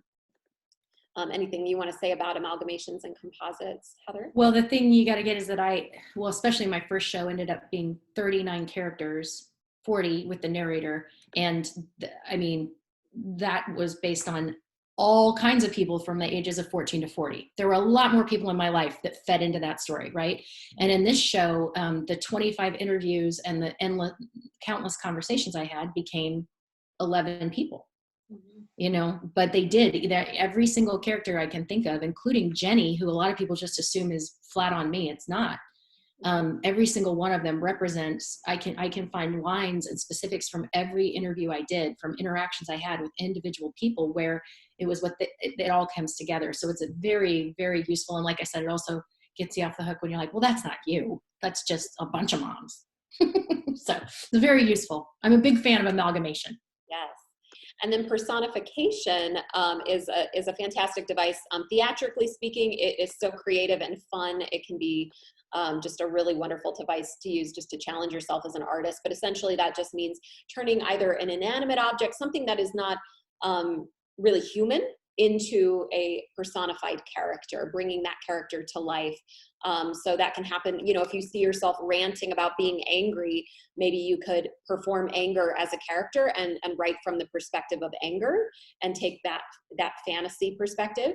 If I think of Brooke Balmer in her show October Baby, she had a sex scene between her and her husband, and half of that scene was portrayed through the bed, the blind, the curtains, and the wall. Talking about what they were witnessing as this husband and wife were having sex. So it was hilarious because we saw these inanimate objects with different personalities telling us about the sex that they were witnessing versus having to do a really, you know, in-your-face sex scene for the audience. So personification can really come into play in that way. And then obviously with Fertile, we didn't really use that device much, but I would say with God, that was a personification, I would say, because that's Heather as a playwright, her interpretation of how God shows up. Exactly. You want to say about that, Heather? It's a beautiful tool. And that's another reason you need to see a lot of solo theater, because if you would have ever told me that somebody could personify a pair of curtains watching a couple have sex and that would work, I would never believe it. And Brooke Bomber's show is one of the funniest things I have ever seen in my life. It was so much fun. You were just along for the ride the entire time. And, my first show, we talked about the inner critic in the very beginning. There are so many useful ways to personify that inner critic, whether it's some demon or it's some some other aspect of your personality with a different name, or I saw one show where the narrator was a fairy godmother. There's a lot of personification can bring a whimsicalness and a playfulness to things that are not whimsical and playful. So even though Fertile was pretty much straight literal, it's still a great device. So, and the more solo theater you'll see for you what if that works for you or not. Luca's show is another one. Why am I blanking on her last name right now? But Luca Lyman, yeah. Luca Lyman's show is another great example where personification just brought everything to life. So yeah, and again, when we're dealing with hot topics and controversy, and we need comedic relief, or we need a softer edge to something. Yes, playing an inanimate object, or playing playing an animal, or playing a spirit or a feeling can really help diffuse and de-escalate and allow for hard conversations to be had in a lighter way, so people can breathe through it.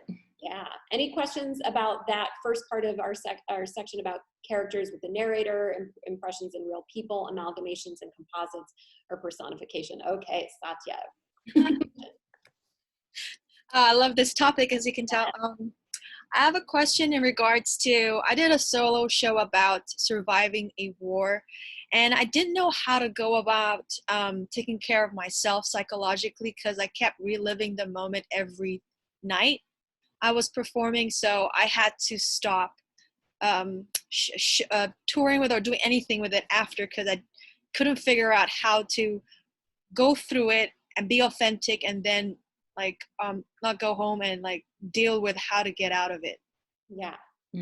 Thank you, Satya. Really good question. And I have actually 3 different webinars that speak really specifically to this, which I can refer to you later. But I'll quickly say, because that's a whole conversation in itself, but what I will quickly say is that is a very common experience, especially when we are dealing with anything controversial or anything traumatic that we're maybe not fully healed around. And I'm so glad that you said you stopped, because that means you listened to yourself and you did take care of yourself when it became re-traumatizing, which is not what we want to do with this work. So what I would say is, and we're going to actually, this is in the team section below, I think on your solo theater team should be a therapist, should be a yoga teacher, should be a 12-step sponsor, should be someone who can act as a person to help you stay sane and healthy and whole in your body, in your mind, in your spirit, and in your emotions, because this work is not easy work. And it does bring up a lot of really challenging things, even when we think that we've healed from it. So I think just knowing that in advance, okay, I might think that I've healed some things, but I might brush up against some really rough edges, and I might accidentally re-traumatize myself. And I want to make sure that I have a team of people around me who can support me, and if that is a therapist or whatever, and there's no shame in that. That is part of the journey, and it's part of the healing opportunity for you as the performer. It may also mean that there's some reworking that needs to happen in your script. Maybe you are playing it too literally. Maybe you do need to, instead of playing yourself in a scene, you need to become an inanimate object and create some distance between yourself and the memory that you're recreating, and bring some dark comedy into it, or other devices that we've mentioned here today as a distancing tool to keep yourself safe. Because art should certainly not be damaging to you. It might be challenging, but when it starts to be damaging and re-traumatizing, now we're in the red zone where we do need to stop and say, okay, what do I need to change here? Because I'm not taking care of myself. Yeah, good. Thank you, Satya. Any thoughts on that, Heather? I just think what you said is beautiful, Jess, and I hope, Satya, you'll look at her other things. But I was thinking the same thing, that I can't remember there was a show that I saw where someone personified a hero, like an Avengers-style hero, that was the one that came in and handled a lot of the heavy stuff. So on the one hand, everything that was being portrayed was still heavy, but because it was as if a cartoon had come to life, you could be with it. Mm-hmm. And I think, and from a performer, I think that's really smart, because it really gives you a place to play with it and not have it be so literal. So that's exactly the same thought that I had. Right. Good. Thank you, Heather. Kevin, let me unmute you, sir. Your question, please. Hi. So I guess my question, I'd like classified as like character tracking. So in my story, there's like I have two sets of parents, biological, not biological. They both have like these pivotal moments that like lead to like how my life was shaped the way that it was. And then like social workers who talk to them. And my question is like, how do you choose almost who becomes character? For instance, does my father, every time that he has a conversation with somebody in a pivotal moment, do I bring my father in? And do I take that character and put that on? Or, do you amalgamate, is I think the word we're using, to like bring those together?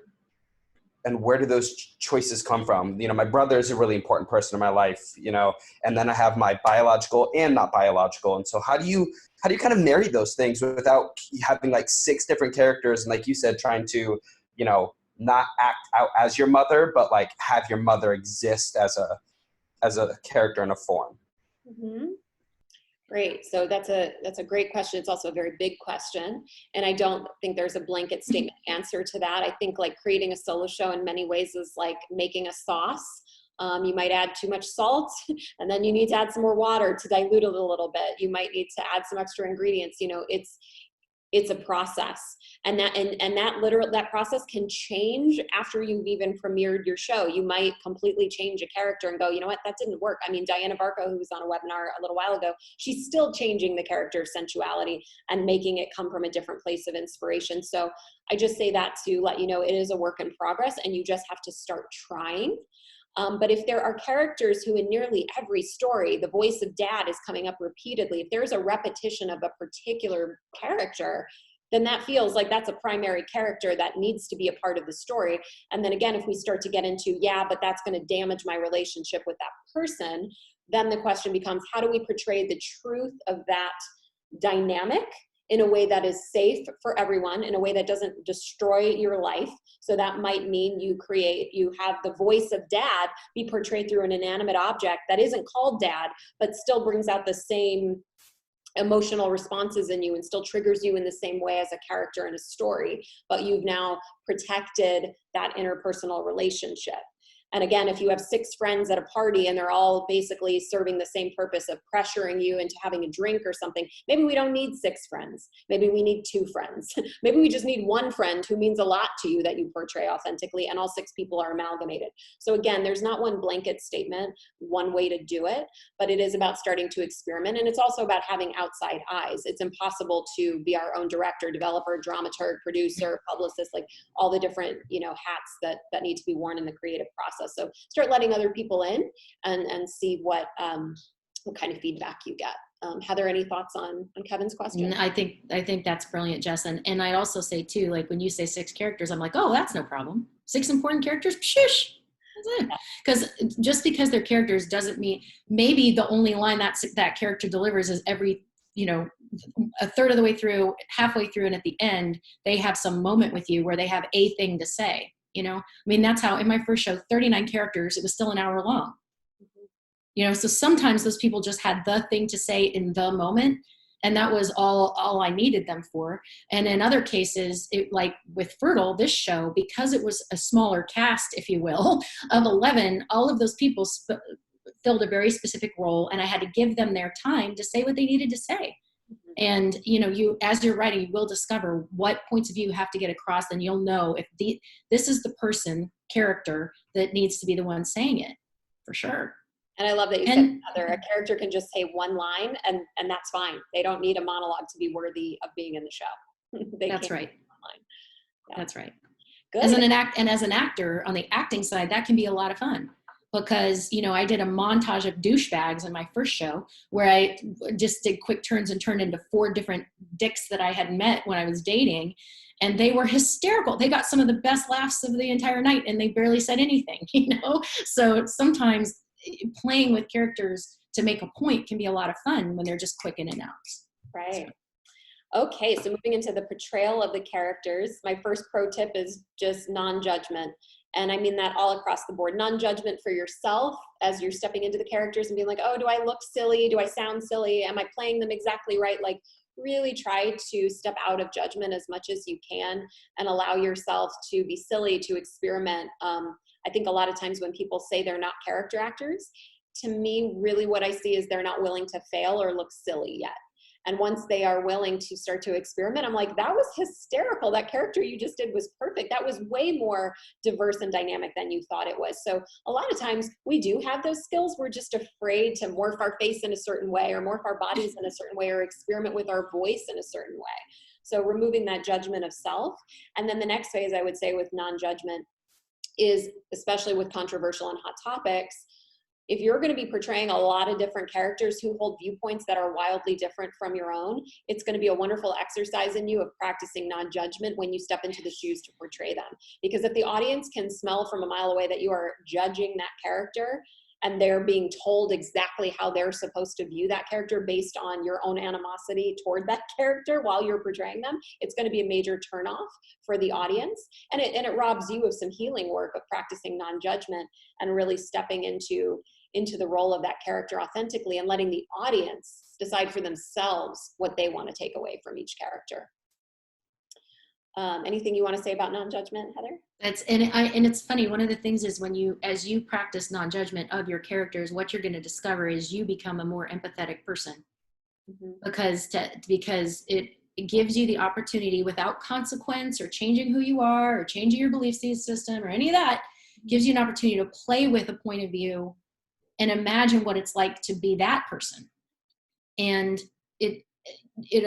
I promise it'll expand your empathy, and it'll also bring so much authenticity to your writing as you start to explore what that person represents too.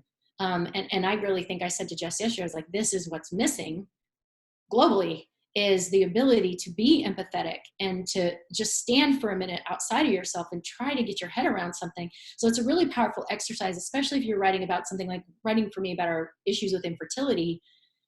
For me to keep putting myself in the shoes of all the people who are trying to be helpful, telling me what I should do, right? And I had to get how much they loved me and wanted me to be happy. And that all of the, no matter how I felt about the advice, ultimately that where they were coming from and what they were trying to contribute. And so it's a real exercise in expanding your empathy for yourself and for other people. Yeah, great. Well put, Heather. Okay, so looking at, and I did include a video that you guys can watch later about, practicing non-judgment for the characters. So you can click on that link. And then embodying your characters. So I've got a whole slew here of just different solo theater technique that when you see it done well, you don't even know you're seeing it because it should feel effortless, and it does feel effortless when you're watching it take place. But I'm just going to kind of break it down for you. And then those of you who saw Fertile, you got to see a lot of this in action. And if you haven't seen it yet, go back and watch it with these eyes, seeing what these tools are so you can see it in action. But before jumping into the actual techniques, I just want to talk briefly about source of inspiration. Try not to get too caught up and married to, it's kind of what Heather was talking about before, like, oh, well, my husband acts like this, so I have to play it exactly like this or I'm failing somehow. Your characters are a source of inspiration. They are being inspired by something. And so it's how it comes through in your vessel. And it's less important that you exactly capture who that particular individual was. And it's more important that you just make a clear, distinct character for the audience to distinguish between the other characters in the show, and that, you're just authentically portraying it through your vessel, whatever that looks like. And also be very open about what your source of inspiration can be. Diana Barco, who I mentioned earlier, she oftentimes uses animals as a source of inspiration. So like one of her characters laughs and it sounds kind of like a dolphin, the way that character laughs, but that helped her distinguish that laugh from like the other 30 characters' laughs throughout the show by looking at a dolphin. So just to say, like, be very open-minded about what can inspire you. Especially if you have a myriad of characters in your show, you're going to need inspiration from a lot of different places. And it'll also help you ground really quick. You go, oh, yeah, dolphin. Okay, that helps me ground in this character right away. And then, so turn technique. It's a simple technique where you are literally turning your body upstage to signify the end of one scene or the end of that character and coming back into narration or coming back into another scene. So it's kind of like in improv where we see somebody swipe or tap out or something like that. In solo theater, turn technique is really just turning upstage to signify the end of something. And again, if you go back and you watch Fertile, you'll see at the end of the scenes, she'll just make a slight turn upstage. You'll see her morph into another character and seamlessly walk into the next scene as the next character. So it's a very clear device to teach the audience, oh, we're leaving one moment in time and we're entering into a new moment in time. And turns don't have to be dancey, although they can be. Turns are very stylistic based on what your style of your show is. Then we have level changes, which sounds exactly like what it is. You're on one level as one character, you're on a different level as another character. So there's a lot of this in Fertile. You'll see like when she's laying in the bed on her back, trying to, make baby making possible, and her husband is up next to her at first. That requires a lot of blocking, choreography, rehearsal for her to do that in the body and get it to be seamless and not clunky. So level changes. Pose distinctions, keeping aware of a home-based pose for every character. Maybe every time you turn into a character, they have their hand up like this particular character, and the next character always has his hands on its hips. So throughout the scene, you're just going between this, you're adjusting the voice to match what the body is doing, and we're getting a visual imprint of a character's pose as we're going through a dialogue heavy scene. And it doesn't mean that this character always has to live here. They may move out of that and all of that, but when we come back to them, they come back to their home-based pose, so the audience immediately associates the pose with that character. Same thing for voices. We have an entire register. We have all our beautiful vocal cords to be high, to be low, to be mid-register. So really playing with your voices, with your accents, with your speech patterns, your pace of speech. So really using your voice as a way to distinguish your characters as well. I'm racing through these, but we can unpack any part of it that you want. I just want to make sure we touch on all of it. And then obviously, Heather, I'll have you weigh in too. Eye lines, that is one of the biggest things that I see people not do well in solo theater. That is crucial to a clean solo show. So eye lines, meaning if you're a little kid, I don't need you to like bend over and like, bend your knees to make yourself smaller on stage. I want you to stand upright like a kid, thinking they're big in the world, but they probably are going to be looking up because whoever they're talking to is probably taller than them. So the eye lines matter. And then when you become the other character in the scene, looking down at that child or looking down at that pet or looking to the side because that's where the other person is. You don't actually have to physically move to a new space and stage. You just need to show me with your eyes where the other character lives in space, how much bigger or smaller they are than the character that is speaking. So always be thinking of the truth of where that other character is that you're speaking to, because in an ensemble, you get to look across the stage and see where that person is. In solo theater, it isn't here, it's in your mind. So you have to communicate that to the audience through your eye lines. And so that is so important, it's so crucial. And you want that to stay consistent and clean. Forward-facing action versus side-to-side action. Again, are the characters right next to each other? Because we're doing a scene in a car. You don't have to move chairs. That's very amateurish. You don't need to move chairs. You can stay in one chair, and you're just showing me based on, are your hands on the steering wheel? Are you looking, in the mirror? Are you sitting in the back seat looking forward? Show me where you are in terms of eye lines if you're forward-facing or side-by-side. If characters are directly across from one another. And again, when you go back and you watch Fertile, you're going to see all of these things in action, but you're going to know now what you're looking at. You're going to know what the technique that you're looking for. And then the last thing I would say in terms of, you know, really bringing characters and the world to life are asking yourself about props, sets, and wardrobe, and which elements you want to include in a solo show, and what's going to be clunky and what's going to actually help bring the story to life more. And as you saw in Fertile, it was very bare bones. We had a very bare bones set, but we did have some very important set pieces. You know, what would we call it? The massage table. The acupuncture massage bed. Yeah, was important. The table for Gloria, it was important. You know, things like that were important to the set, but props were not important. This wasn't a show about the magic tricks of props disappearing and appearing. So a pantomime was really crucial for this show, truthful pantomime. Wardrobe was not something that was crucial or important to the show, so we played it very neutral so that Heather could be a chameleon throughout the show and quickly change without clothes, distracting from the characters. So that's a lot. And again, like I said, go back and watch the footage and look for all of these things in action. But Heather, anything that you have to say about any of that? I would just say, because we have so much to cover, there's 3 quick things I'm going to say. The first one has to do with discovering your character. I know it can seem really overwhelming. How do I find the voice, the poses, the postures? It doesn't have to be anything big. It could be, oh, that one laughs like a dolphin. That's all you need as a foundation to start from. And if you start rehearsing and reading that character from someone who would laugh like a dolphin, the rest of the stuff starts to fill in. You know, or like a physicality, like in my first show, my brother-in-law is almost never seen without a glass of wine in his hand, almost never. So when I was portraying him on stage, to get into his character, all I had to do was this. And then the rest of it filled in, if that makes sense. Like your body will adjust and creatively imagine how your shoulder will be, right? Same way with voices. Like I noticed with my husband, he has a weird delay that he'll do sometimes. And just in listening to him, I was like, oh my God, I don't know where I'm going to put that, but I'm putting that in there. And then that became his thing. So it was like off of 1 or 2 little things that were specific to that person or specific to the type of character, whether it's that person reminds me of a monkey. Mm-hmm. It doesn't have to be all of it at once. If you discover one little piece, it's amazing how the rest of the physicality starts to fill in itself as you rehearse.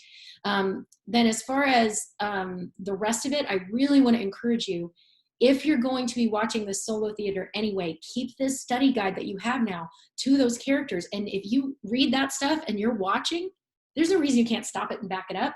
And you watch it so you can go, oh, that's when she says a motivated turn, showing that you're not just turning to turn, but that this character is becoming someone else. This person is moving through time. You'll start to see where they work, and you'll see where they don't too. I was joking with Jess. I said there was one moment in Latin History for Morons that I said to Jess, I go, if I was talking to John, I would tell him that one turn felt kind of clunky, and that he might just want to do a cross because it kind of felt forced to me, you know. But you'll see where these techniques really work and where they don't. So I would use that study guide up against all the viewing that you're doing, and it will get so clear to you. And then here's the good news, bad news. The only way to get at it is to practice. You got to practice it around your house. You can't just say the lines. You got to have yourself practice feeling it. You know, I must have flipped upside down 57 times on my couch, trying to get used to hanging upside down with my feet in the air and then sitting next to myself where I used to be. Like I had to practice that so many times to have that physicality feel natural to me, so that when I got on stage, it didn't throw me. Mm-hmm. Yeah, and that's where I think the athleticism of this comes in, and therefore taking care of your body, eating well, sleeping well, staying hydrated, exercising, really just taking care of it. That's what's beautiful about this work, is your job is to take really good care of yourself. Take care of yourself. Body, mind, emotion, all of it. Spirit, yeah. You need to be as healthy as you can be to do this work. Yeah.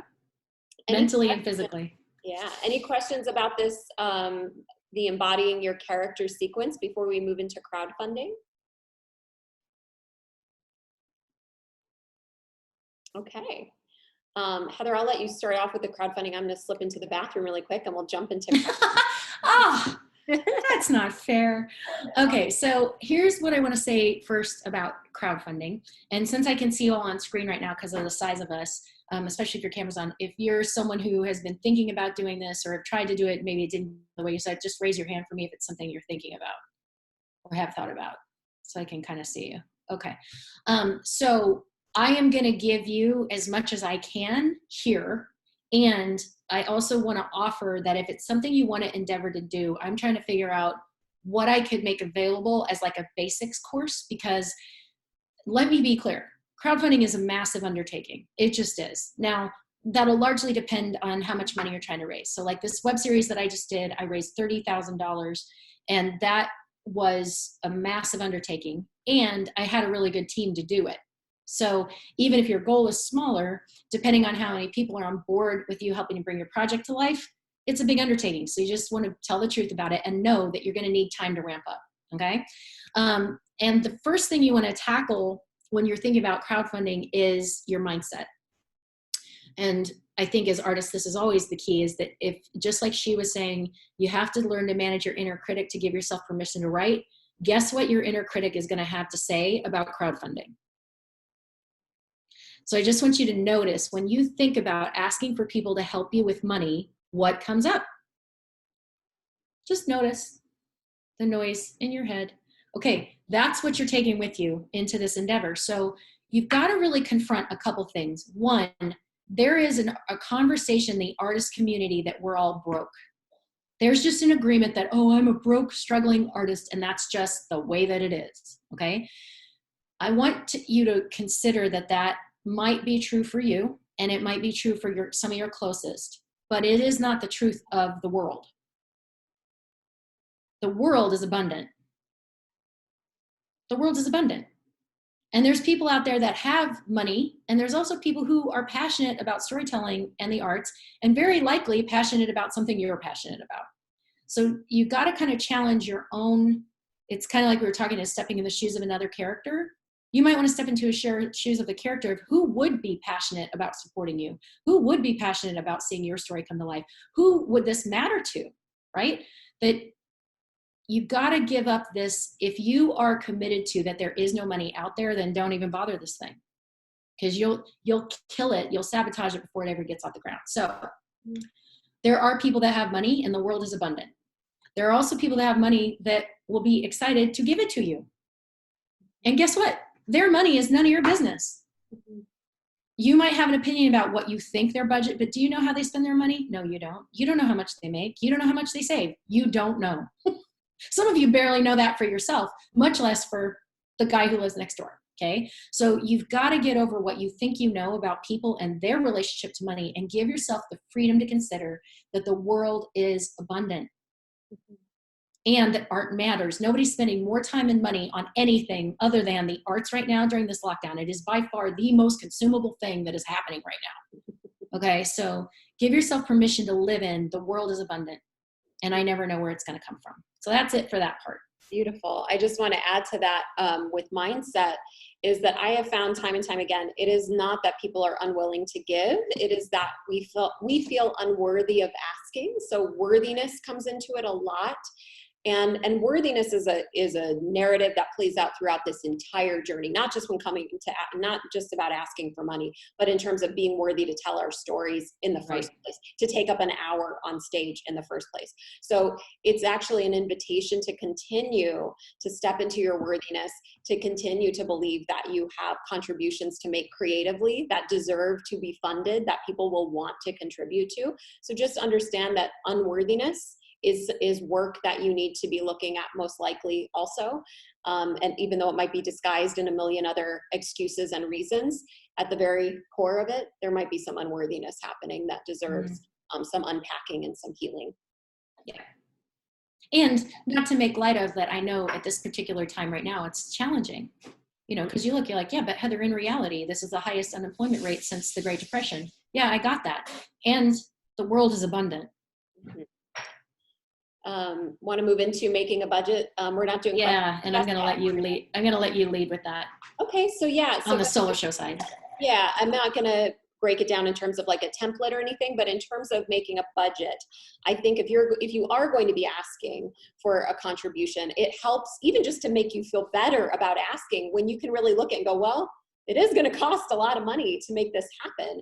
And you then have a way to articulate to your audience where their money is going. That's already going to soothe you and make you feel better in the ask. because it's not general, it's very specific. So in terms of, you know, some things to consider, obviously your director, your developer, your dramaturg, your writing coach.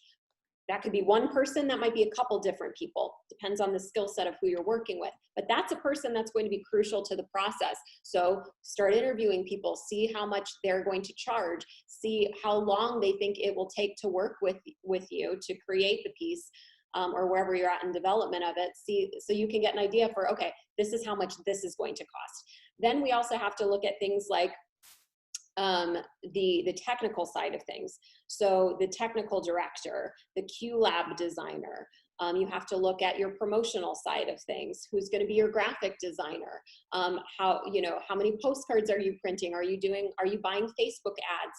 So making a budget invites you to really think about all these different attributes and financial contributions that you're going to be asking for, where that money is going, and it gets you to really devise a plan. So creating a budget can be a really exciting thing to do, because it helps you start to see where your money's going, what it's being spent on, and maybe where you don't want to spend money, where you're like, well, actually, I don't really need that. That's not crucial. I'd rather put my funds towards X, Y, and Z. You know, for instance, like a publicist, that could be a really awesome and fun thing to have, but you might say, for right now, I don't really need a publicist. I need my writing coach, or I need a graphic designer. That's where I'm not skilled at. Or you might go, I can make my own graphic design. I'm really good at Canva. So what I need to invest in is a social media manager, somebody who's really skilled at that, or whatever the case may be. So really sitting down and putting your budget together, and that will mean that you're inquiring from people what their rates are, and again, how much time you're going to have to spend with that, and how much time they're going to be spending helping you along the journey. So you start to get numbers. Yeah, and the flip side of that on crowdfunding is, when you create a campaign, people give the well done campaigns always let people know, what does this money go to, right? Now, don't overwhelm them with your line item budget. That just makes their head go crazy, just like yours was when Jessica was talking about all the potential expenses. They can't be with that. But if you're like, okay, I need this much for marketing, I'm going to need this much for coaching and direction, I'm going to need this much for my venue and tech support, and I'm guessing that I'm going to need this much for festival fees or whatever, even if it's just a simple pie chart, when people understand what you need it for, because you can't assume that they know. I mean, I know when I did my first Hollywood Fringe Festival, I had no freaking budget, and I had no idea what I was in for. I knew that it would probably cost some money, but I really had no idea. So if someone had told me what it was going to take, I had no clue. Well, the majority of your audience is that way too. Unless they're in our world, they have no idea. They're like, what? You just get a stage and it's you. So who are you paying? Like, they don't understand. So you can't assume that they get it. So in your campaign, you want to have a very clear, broken down, categorized budget. And it starts with you getting clear about that first. Okay. And then that'll also, yes. It'll also help you to see, okay, how much of this can I foot on my own and afford to lose? Like, how much am I willing to invest in an opportunity to put this work of art on stage because I want it to be out there, versus what do I have to have, or this is just impossible. Like, I literally cannot do it unless I have this. So it helps you to set a crowdfunding goal that is actually accurate, so that when you're asking, if you succeed, you've got what you need. You've got what you need. And if some of the platforms you choose, you don't have to get all of it, how much can you live with? And like, what is a make or break? And is this show going to go forward? So this is why the budget is really important. One of the things I suggest you do, because like I said, I am lousy with this stuff. Reach out to the solo community, because some of the other people who've run shows successfully, Diana and Brooke, and there's so many of them, I could go on and on, but in the Soaring Solo community, there are a lot of artists that are on top of this, like April and Stacy, and people that I guarantee you, they have a budget list of exactly line item of exactly what they didn't spend. So if you feel kind of overwhelmed by that, I guarantee you, if you reach out to our community, somebody could say, hey, I have a blank budget you could borrow. Mm-hmm. And I think that was it for the budget. Yeah, let's take a look at platform selection. Oh, yeah. Quickly before we jump in, guys, we're going to run over past the clock. However, we are recording, so if you have to jump off, and enjoy the rest of your day. We totally understand. I will send the replay later. But if you can stay on, we're going to stay on with you because we want to continue to do this deep dive and answer any questions that you might have. So just wanted to say that if you have to jump off at 2 p.m., no worries. Just we understand and look for the replay later. And continuing on, Heather. Okay, so you guys are probably, especially right now, probably the platform you're most familiar with is GoFundMe, because GoFundMe sort of caught fire as for personal expenditures. So the children's cancer treatment, an unexpected funeral, a car accident, somebody's hospitalized and they need help. I know Jess successfully did a crowdfunding using GoFundMe, and a lot of the reason people go to that is whatever you raise, you get. Okay. Now, I spent a lot of time researching platforms when I was doing the financing for my series, because I needed to raise, honestly, we needed a lot more than $30,000.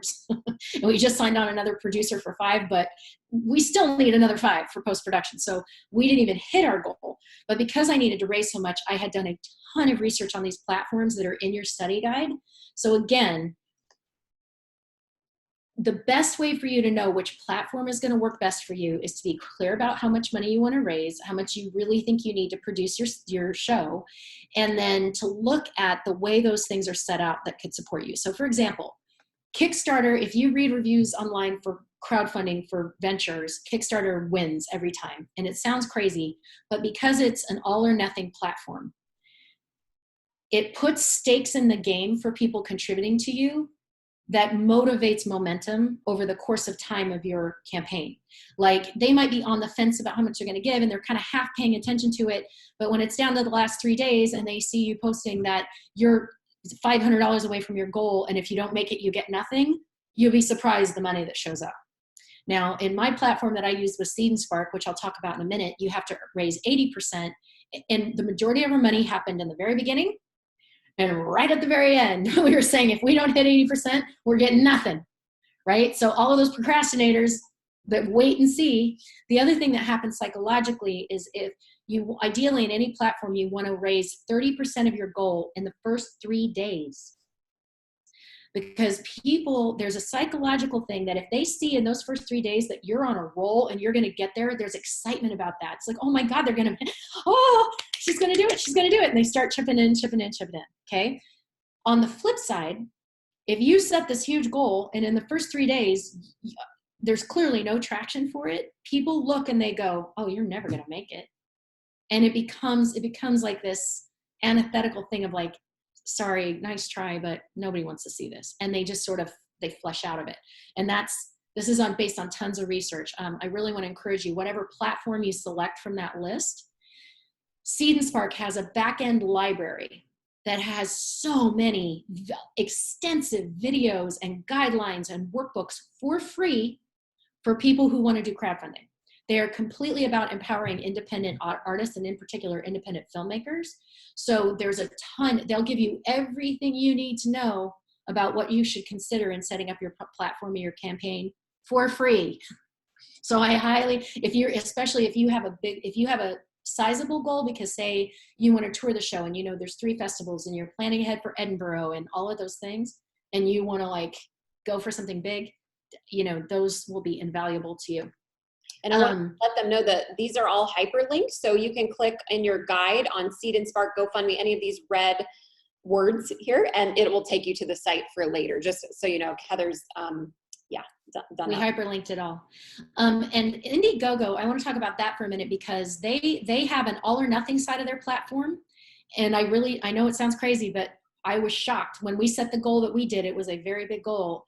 I was very nervous about going for all or nothing. Oh God, how glad I am I did. Because here's the thing. We had to, at least our big goal, we had to make 80% of that anyway, or we weren't going to be able to afford to do it. That might be true for you with your show. Like, if I don't get at least this, I can't do it anyway, and I have to figure out something else, then it creates stakes for you and for people in your community to get really invested. But Indiegogo now has 2 different things. They have the fixed version of that goal setting that you have to make, but they also have a flexible version. So, you know, you want to read the details of that specifically, but it has things that you can hit certain marks and you make it, you get that amount, and then you can reset for another to try to hit the bigger goal that you need, but you still get some. So I think it's a really good platform, and Kickstarter and Indiegogo are known more for creative projects and new products and, you know, the creation of new things versus people who are sick or people who can't pay their rent. Now, there's nothing wrong with that, and GoFundMe is an amazing platform, and thank God we have it.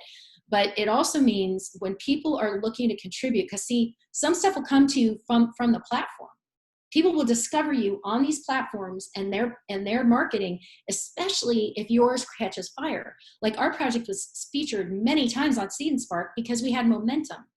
So when they send out updates or when they're posting on their website, our project would be on the top because we had some momentum. And for a platform like Kickstarter or Indiegogo or even Seed and Spark, although I don't know for solo theater that's the best fit. You'll have to research it for yourself. Those platforms, you're more likely to encounter people that are up to these kinds of projects versus looking for people they can help because they're struggling.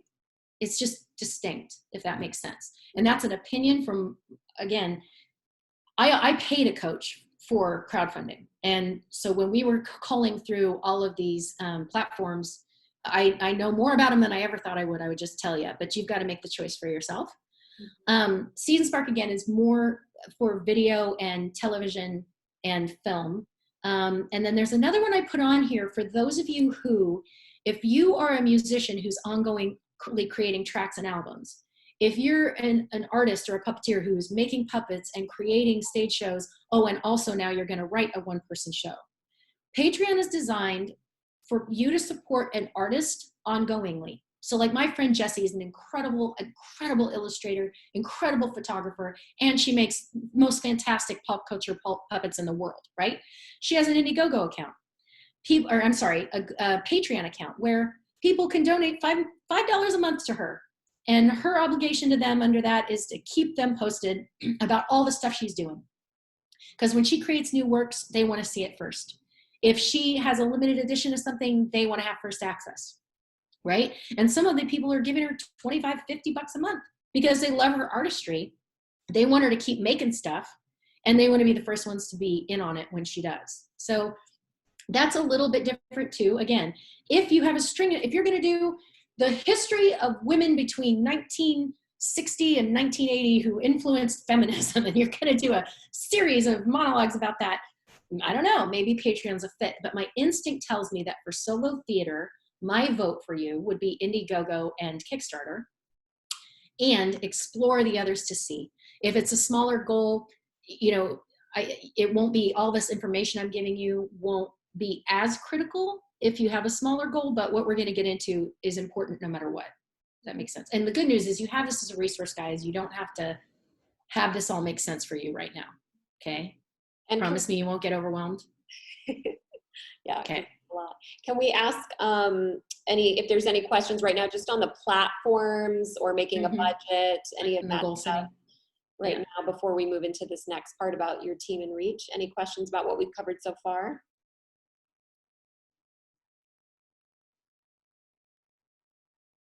Hands up, guys. Okay. Satya. Satya's here. She's paying attention. Yes, Satya. We should give her like frequent flyer points or something. Your question, please.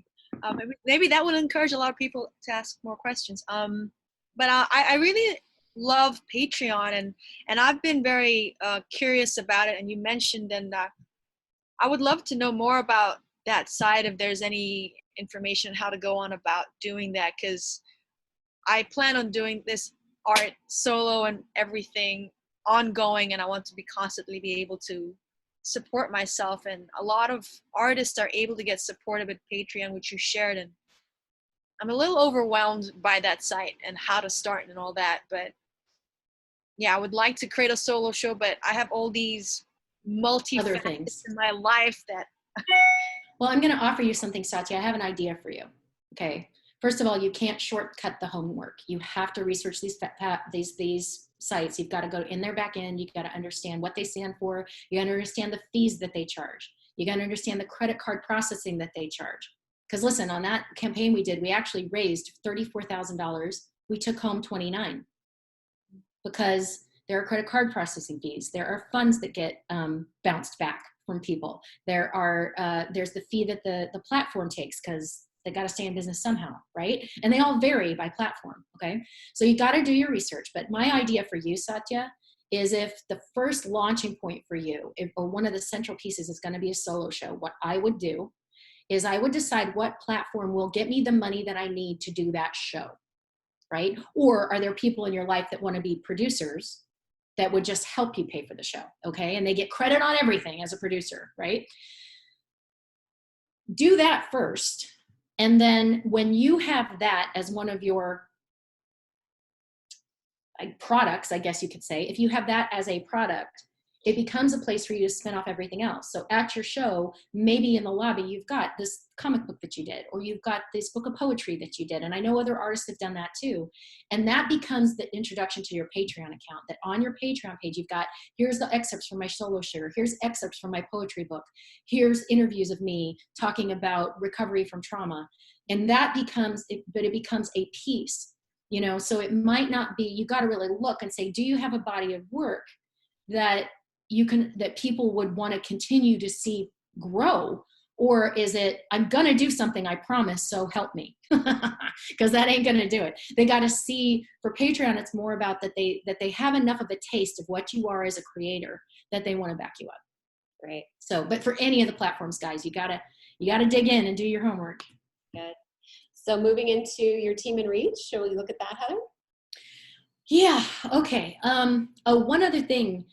When you're raising money on these funds, guys, make a huge note to yourself. Taxes, you do pay taxes on the money that you raise from this, okay? You're gonna get a 1099. So in my case, I did it through, I have a company set up, so I had it through there. But if you don't, I mean, you just wanna be conscious that you will pay taxes after the fact on this money too, okay? So as far as your team, sorry, Heather, I missed a question. Let's get Lisa's question quick and then we'll pop into that. Yes, Lisa, okay. Your question before we move into the next question. Hi, this is really wonderful. So for me, I've been writing for like a year and a half. It's been a struggle to get into a groove. So at what point does one start a launch? When does one start? Of a campaign? Of the campaign, yeah. Not until you have a budget, because that's going to tell you where to set your number.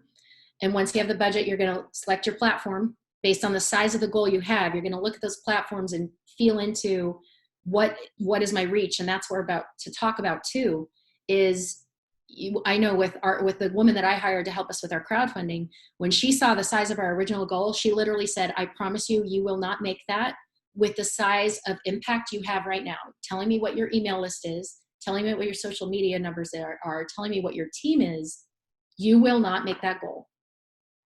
And I won't let you pay me to not make that goal because you don't have enough reach yet, right? So that was invaluable because she brought us down to earth based on what our reach was with our email, what our reach was on social media, what our best, strongest platforms were, how many people were on our team that were going to dig in and help, which is what we're about to talk about. It was based on that. So then that tells you, well, when do I launch it? Well, once you figure out your budget, you figure out who your team is, and you select a platform, you're going to see what kind of lead time you need.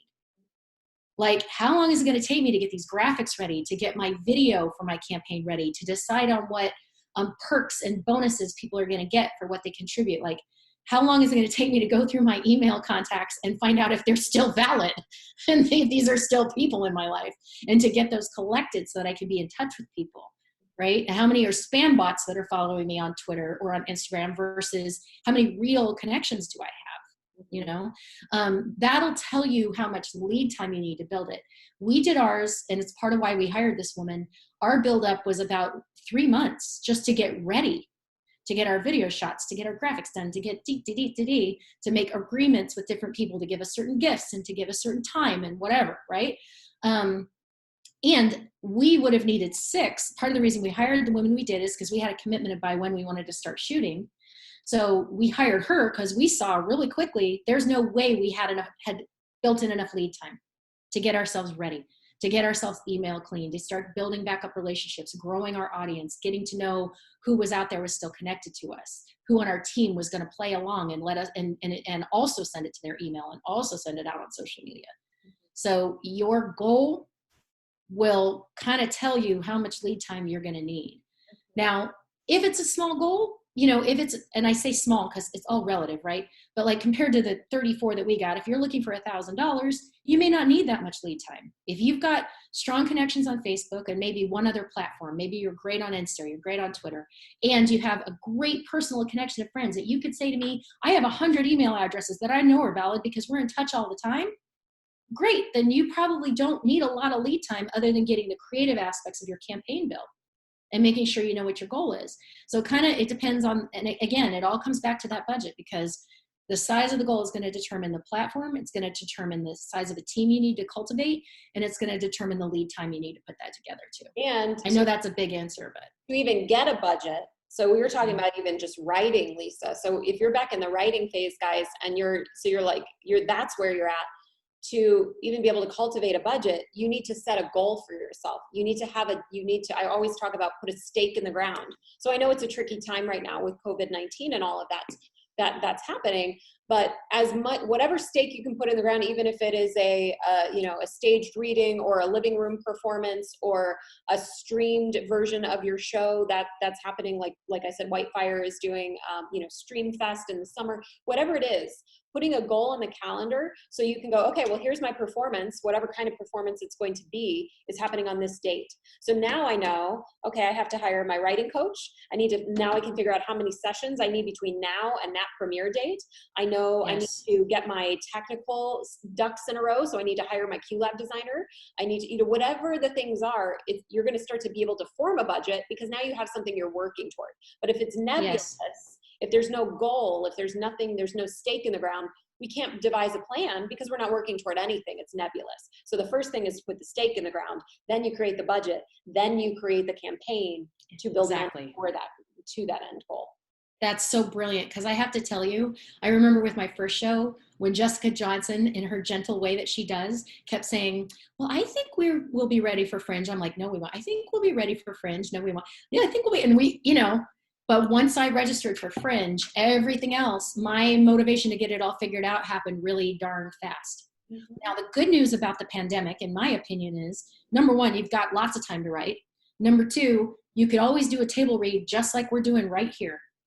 Have all your participants on mute, have your coach online, and you do your reading right here, like I am right now. Even with your pages, you can do your table read, and that's free. That doesn't cost any, you can have Zoom Pro for a month for $15, and then you can cancel it, right? So there's your budget for that. And your coach, if you pay your coach, and she's going to be online, whatever they charge, right? Your director.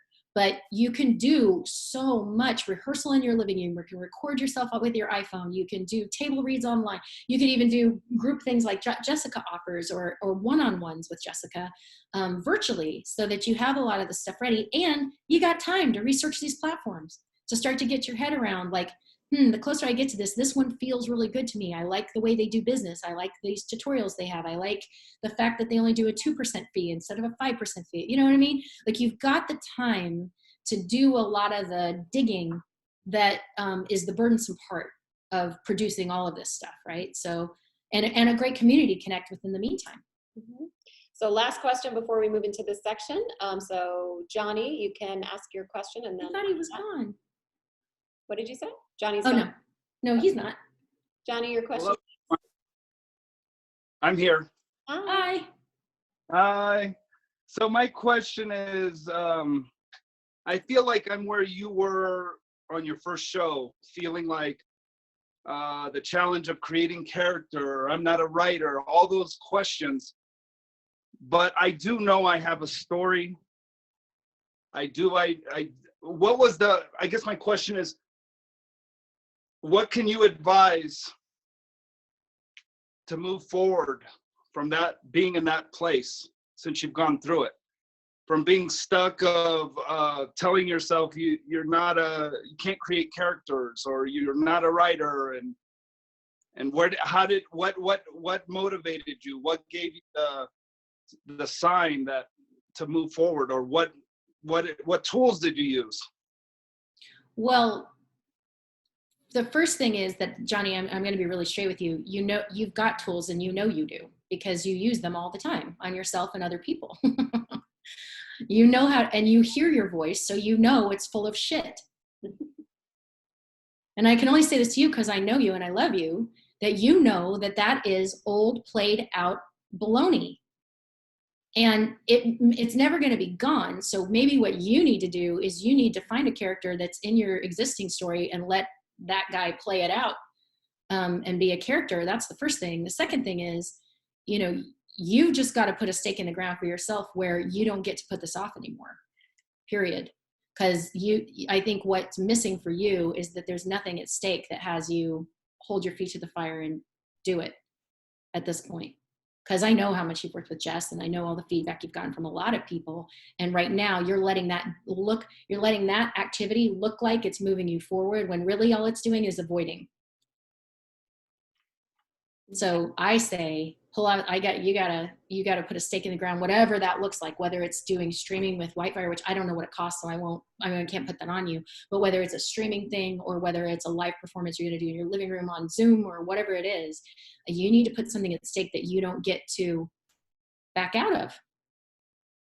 Good, thank you, Heather. And so Johnny, what I would add on to that is, I think you have to start before you're ready. I think yes. when we get in this mindset of like, someday I'm going to be ready, I'm going to have all the characters, the script's going to be done and perfect, I'm going to have all the money, that day is never going to come, and that ship will have sailed. So when I started doing my show, it started as like a 1-minute weird monologue that I did places, and then it was a 20-minute show and in front of audiences, and then it became an hour-long show, and then it started touring, the life of that entire journey was over 10 years. So, but if I had waited until the final iteration, well, the final iteration never would have even happened, because I wouldn't have allowed myself the grace of the 1-minute version, fast monologue of all the characters, or the 20-minute version, or whatever. So, and what made me write the hour was I did the New York City International Fringe Festival, where they were like, needs to be an hour. So I was like, oh, okay. So I say all that just to start where you're stuck. Just make yourself, like Heather said, show up and keep the commitment. And only each of us can only make that decision. And it's terrifying as hell, but each of us can only do that.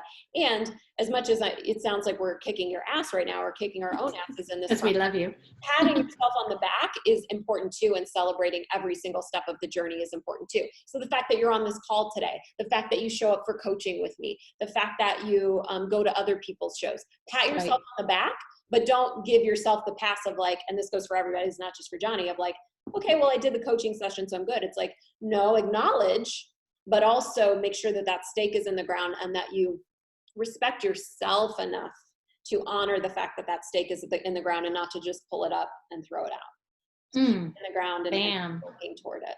But another thing too, if you haven't, Johnny, already, is if there's somebody else that's in a similar stage of development with their show, where they're like now just going in circles, maybe you need an accountability partner that you hold each other account for rehearsals, for memorization sessions, for brutal edit sessions with one another. Pairing up with somebody that's in the same boat you're in right now might make a difference too, and hold each other. But it's got to be somebody who's willing to hold you to account.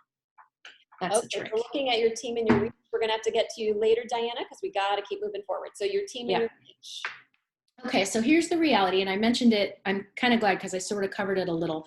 One of the things you need to take stock of as you are once you think you know what your goal is, you're setting your goal, you're deciding your path, one of these things, you got to look at your reach. How many emails are in your contact book right now that are valid and that are people that are actually a part of your life still? If they're valid, they're in your contact book, and they're not a part of your life and they wish they were, today is the day to start reaching out and getting reconnected right now. You also want to look at, and you want to be honest, you want to look at your social media. Now, I know not everybody uses that as a platform, and in crowdfunding, it's massively useful. So you want to look and just tell the truth. What are my Facebook numbers? What are my Instagram numbers? What are my Twitter? And you want to get those all lined out, okay? So you can start to get a feel for the size of your reach. Then if you take Heather's advice and you go the tutorials at Seed and Spark that are free, they talk very specifically about what kind of numbers do you need in terms of a reach to meet a certain level goal. Like, what should you expect? Like, if you're able to make personal contact with this many people, what kind of a goal can I connect to? Just predictably. And boy, they have data because they've done thousands of these. So they have data to tell you exactly what you need to hit a certain point. I told you about hitting the 30% in the first 30 days, and the majority of that is not going to come from social media, actually. Where that comes from is when you start a campaign, the most powerful way to start it is with a, hey, my 20 closest friends, I can't believe I'm going to do this, but I'm going to put up my show at the Hollywood Fringe. This is roughly what I think it's going to cost me. There's no way I can afford that right now, so I am going to do a crowdfunding effort. And I just want to give you a heads up. This is the date it's going to launch, and I'm just going to be counting on it to help me. Anything you could do to share, even if you can't contribute, if you can just follow it, if you can share about it, it would help me so much. Just giving you a heads up. And then 2 weeks later, to 50 of your closest friends, kind of a similar thing. Here it comes. And then a week before, 100 people. Guess what's coming?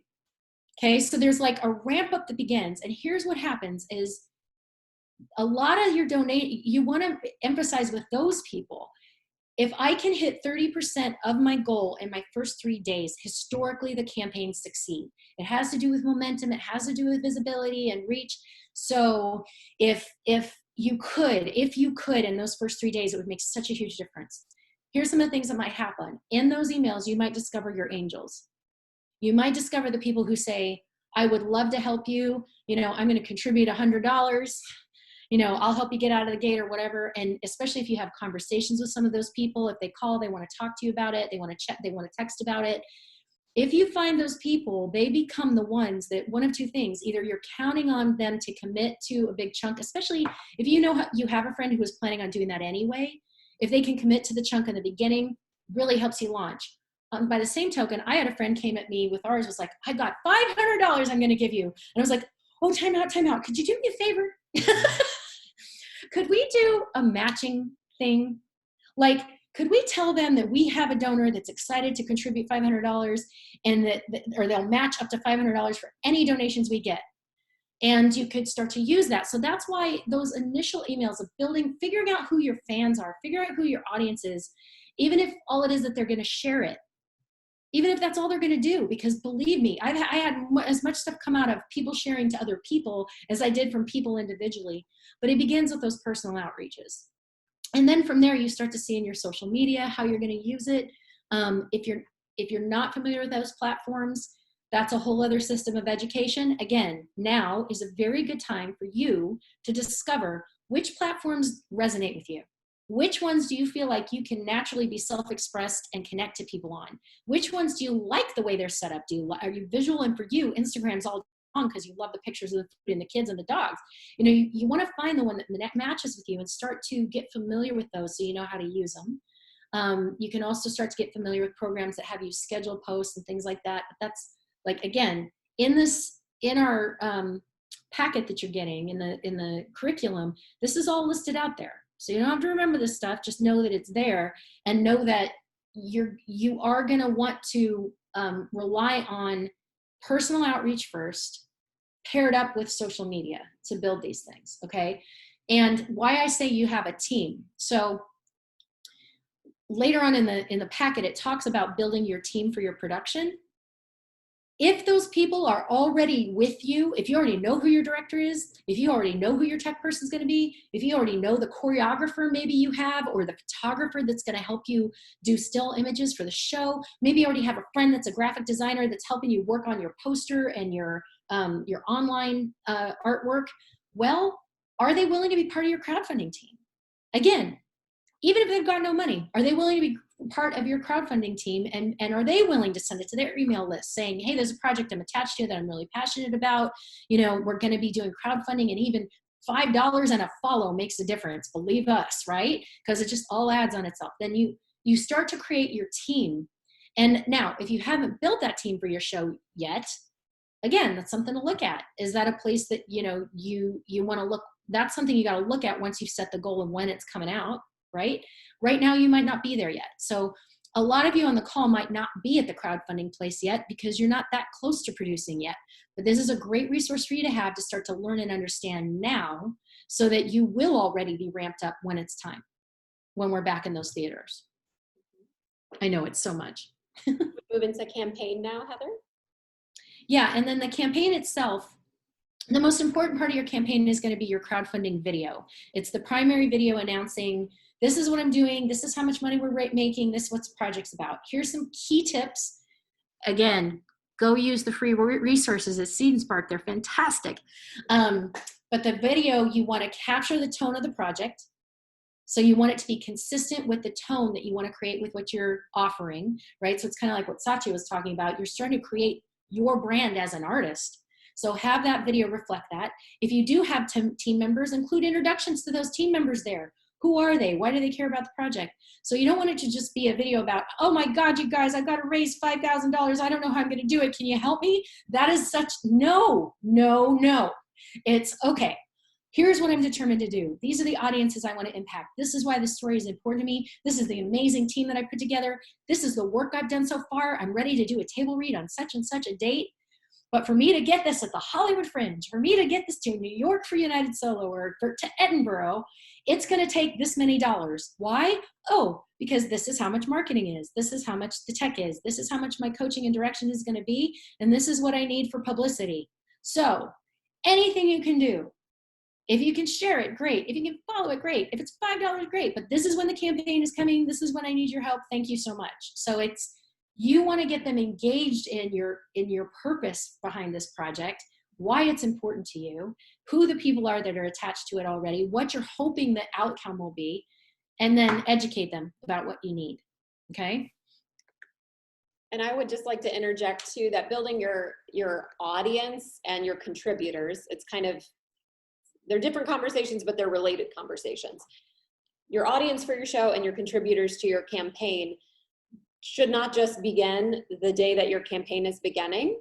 You really want to be creating your social media presence as well as your physical presence when that can start to happen again, well in advance, well in advance.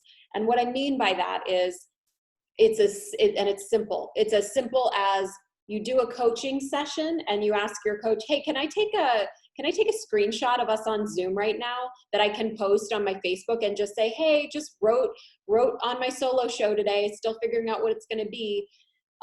You take a picture when you go look at a space that you're considering renting for your show. So I'm just saying you're starting way in the infancy stages of showing people this project. Mm-hmm. So they are attached to it. They're invested. They're invested from the infancy of it all the way to its manifestation.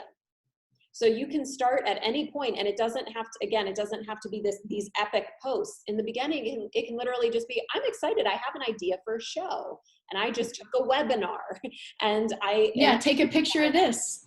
Exactly. Yeah. So it's like, it's starting to have a voice around this as early as you can, documenting this journey so that it's not coming out of left field for people. They're like, oh, I didn't even know that they were a creator. Interesting. Like, you can do it that way, but it's going to be a hell of a lot more work. And you're going to be also just cultivating a brand new audience for the first time, versus if you start engaging now, that's going to make a huge difference when push comes to shove later.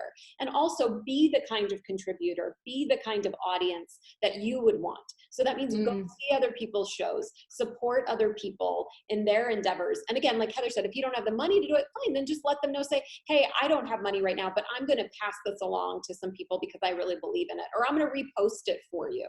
Or I am going to show up online and watch your streaming show, or when it's okay to be in physical proximity again, I'm going to show up. So all of those things matter, because to me, if you perform your show and there's 2 people there and it's your opening, there's a reason for that. And that means you're not either showing up as the type of artist that you would want to show up in the audience that you would want, or it means you're not communicating what you're up to in the world. People don't know. So one of 2 things is happening, or maybe both. And again, you guys, the opportunity that the time is now, there has never been a better opportunity to start connecting with people genuinely. People are bored and stir crazy and resigned. You know, like to hear that people are creative and they're hopeful and they're still up to things, you know, even if it's you recording you doing a silly voice from one of the characters, like, I'm trying this out for my character named Fred. I don't know if it'll stick. I mean, you know, just giving people something else to think about.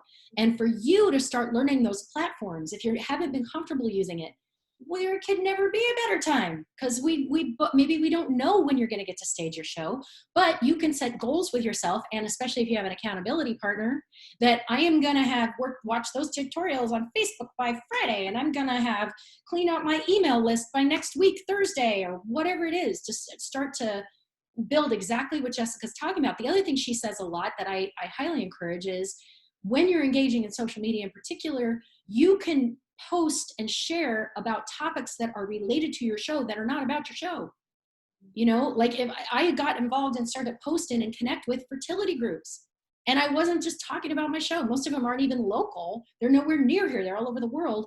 But when I found a really interesting study or some really interesting resource, guess what I would post about? So when I did a live stream, I had 3 people from London that were watching my show because I connected with them in a fertility group. And if I would have just been blasting about my show, that wouldn't have been interesting. But if you are connecting to the communities that you want to impact or that you want to share this with about what they're about, that starts to shift things too. Oh, and by the way, it makes you feel like you're constantly surrounded by a loving group of community, because you are. You know, I mean, it's like my solo community is now my community. They're not just people that do solo that I keep in touch with, like they're my people. And those other groups can become the same way if you let it. Great.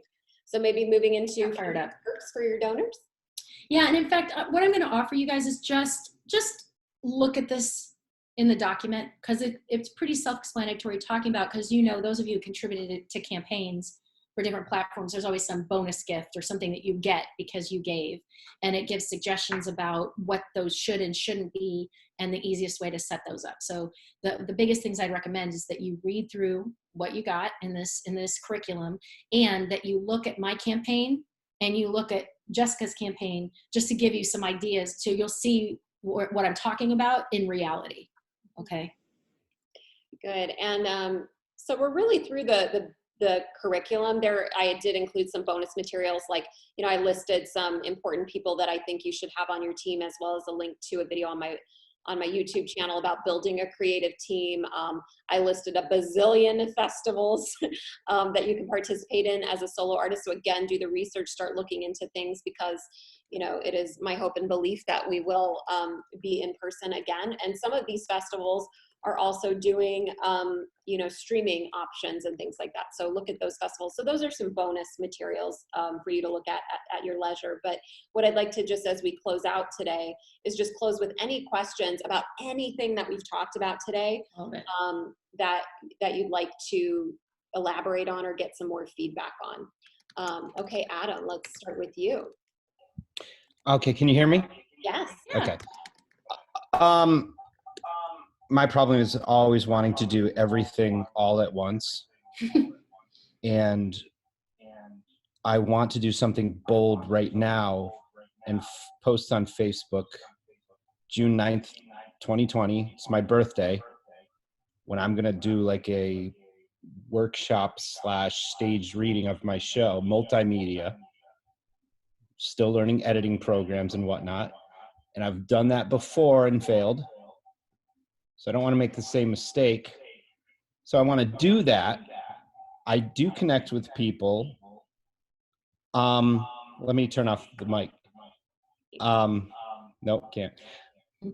I do connect with people, but then now is the point where I'm always like giving so much to people and not enough to myself. And right now I want to be like, I need to be left alone. If you need to know more about me, you will see it in my show. My show will explain everything. So sorry. And it's just like that. I'm torn. I'm constantly torn. So I don't know what I'm asking. That's the other problem, is I feel like I'm not being the full Adam to people in my life.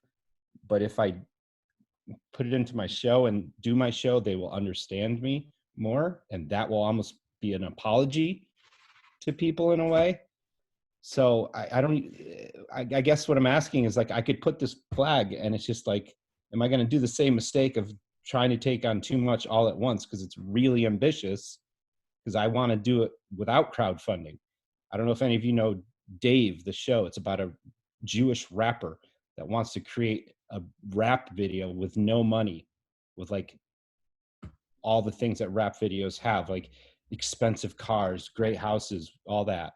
And it's like, that is my life right now. Adam, but I want to be able to help you. So I need you to distill this down to a question that I can be of service to answer. So what's the question that I can best, what is this really about for you? Well, because I'm hearing all these advice from you and Heather, which is great advice.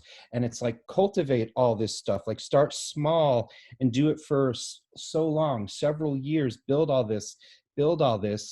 And I feel like I've built relationships with friends, but it's like right now I'm like, here's my show. It's going to happen. I need to do it. I'm going to give you as much attention as I can, but I can't cultivate when my cup is 25% full because I'm focusing on me.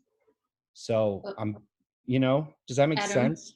What you're saying is, first of all, neither one of us said for years. My show from the first show was 18 months. So that's the first thing. Second thing is, if those are cultivated, then that part, you're good. So great. You've been naturally doing that part anyway. So now what it is time to do, you just maintain and you just keep things, on status maintaining, like you water a house plant, but you're not doing clippings and trippings and fertilization and all that. You're just maintaining. But in the meantime, your more focused attention is on the show. Now, I hear you're already saying that June 9th is too ambitious. That's what I hear. So how about July 9th? I mean, you're already saying it, and I get it. Okay, great. The day you got shot out of uterus, I totally get it. And you're the only one that decides if that has to be the day, right? So if that already sounds like too much, and you want to be able to continue to tend to and care for what you've already cultivated, because you have. So good luck, because a lot of people here haven't even done that part yet. So they got a long way to go there. You've already got that. You're this close with your show. If June 9th feels too ambitious and you're like, I don't want to make the same mistake, I do that to myself. Okay, so what feels good? If I gave myself another 3 weeks so that I could tend to and I could balance and still reach for something, then do that. To some degree, you got to hear what you're saying and trust it. Mm-hmm. And what I had said about 10 years was, I was saying my show was in a process for 10 years. I didn't not put it on stage for 10 years. I was performing it in various stages for, people to have different opinions about that, but that's what I believe in. I believe just do it. Just do it. Just start. Just do it. It does not have to be perfect. Maybe you don't invite, the LA Times to your shop performance. Maybe you don't start inviting, major investors to that. Like, I'm not saying there shouldn't be some logic behind who comes to see those workshop performances. But that doesn't mean you don't start, So I love that you're already thinking about a date, and I love that you're using the word workshop around it. That's great. That's awesome. Brilliant. And that gives you a lot of bandwidth too, because people, when they know you're workshopping something, everybody in this town understands what that means. Yeah. And I also heard you really talking about self-care. Like, as I was trying to weed through what you were actually communicating to me, I think you're talking about self-care. And I think that when you are preparing for a solo show, there does need to be a level of like, no, sorry, gonna pass. No, you're saying a lot of no's that you might say yes to, because you do need to take this seriously, and you do need to focus on you for a specific, and it doesn't make you a selfish asshole. It just means that you have to focus on something. You have a goal, you have a date, you have to show up fully and deliver in the best possible way that you can. So some things that you might say yes to ordinarily, you might have to say no to right now. And that just boils down to, is it that important to you to say a no to some things that you might want to say yes to? And you can let people know in love, like, hey, I'm going to have to say no to a couple of things that I would love to show up to, but I have to take good care of myself right now and make sure that I put everything I can into this show right now. And then I will surface again above the water after I come out of this. I'm glad you said that, because I did that with my crowdfunding. When I saw what it was going to take for those 30 days, I literally reached out to people in my life and said, just don't ask. Do not ask. And the volunteer stuff, I was like, this month of May, I am just not available, period. Not for drinks, not for chatting on the phone, just nothing. I love you, and this is going to take everything. So I'll see you on the other side. And it was funny, because those people were some of the most supportive people along the way, because they understood how important it was to me. They understood how high the stakes were. And they knew that for me to take myself out of all that other stuff I love so much, this must really be a big deal. And so, a lot of those people are the ones that were up underneath it all along the way. And it's not forever, it's a season. You know, I tell that to people too. It's like, because it can be depressing. You're like, oh, I have to say no to this and no to that. Yeah, but not forever. Just for a season. Just for a season. And it's worth it. And it is worth it. Hopefully that was helpful, Adam. Okay, Diana, your question, please. Yeah, I think that great. You guys have been great. I was going to say something about guys jumping in and taking the plunge and just doing it. I did it in February. I took the plunge, I presented it as a work in progress, and it was the most, and I'm still working on it, but I just want to emphasize how much it meant to me and how good it felt just to go, okay. And I did that work because I work as a performing artist. I teach. And so we had a teacher day where I presented my work. So I just want to really be, as someone who has a work in progress, really emphasize how good it felt to jump in and take the plunge. And I'm still working on stuff, but I just really, Adam and those of you guys, you just really got, I support you, really got to do it. And because I did it and because of who I invited, some other exciting things are happening. So guys, just do it. Just do it. And then I did Jessica's thing. I was really scared. Then I came to a soup snack. And I did it in front of a community that had no idea who I was. And that was scary. And now I'm getting a new community because I just took this piece and did it. So I really encourage you just to do it and be scared and do it. And be afraid to do it. And be scared and do it. Do it. Thank you, Diana. Beautiful, Diana. So well said. That's awesome. And I Perfectly said. I want to talk about that too. Just I look at it as I talk about filling your cup, keeping your cup full. And to me, if you're only ever writing in a creative cave by yourself, your cup is going to empty out eventually because there's nothing else filling it up. And ways that we fill it up is exactly what Diana just talked about, like going to a Soaring solo or whatever open mic where you can like share, you can be witnessed by people and you can get people saying, oh, I loved that. That's a way to fill your cup. Doing a reading is a way to fill your cup. Doing your preview is a way to fill your cup. But you will run on empty if all you're ever doing is staying in a creative cave by yourself and you're not coming out into the open and risking and being vulnerable and taking the leap of faith that it requires. Your cup will empty and your motivation will drain. And so it's, you know, I feel like I went bungee jumping once in my life.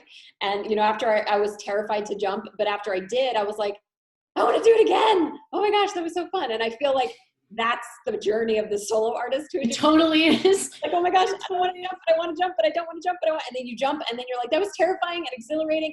And when do I get to do it again?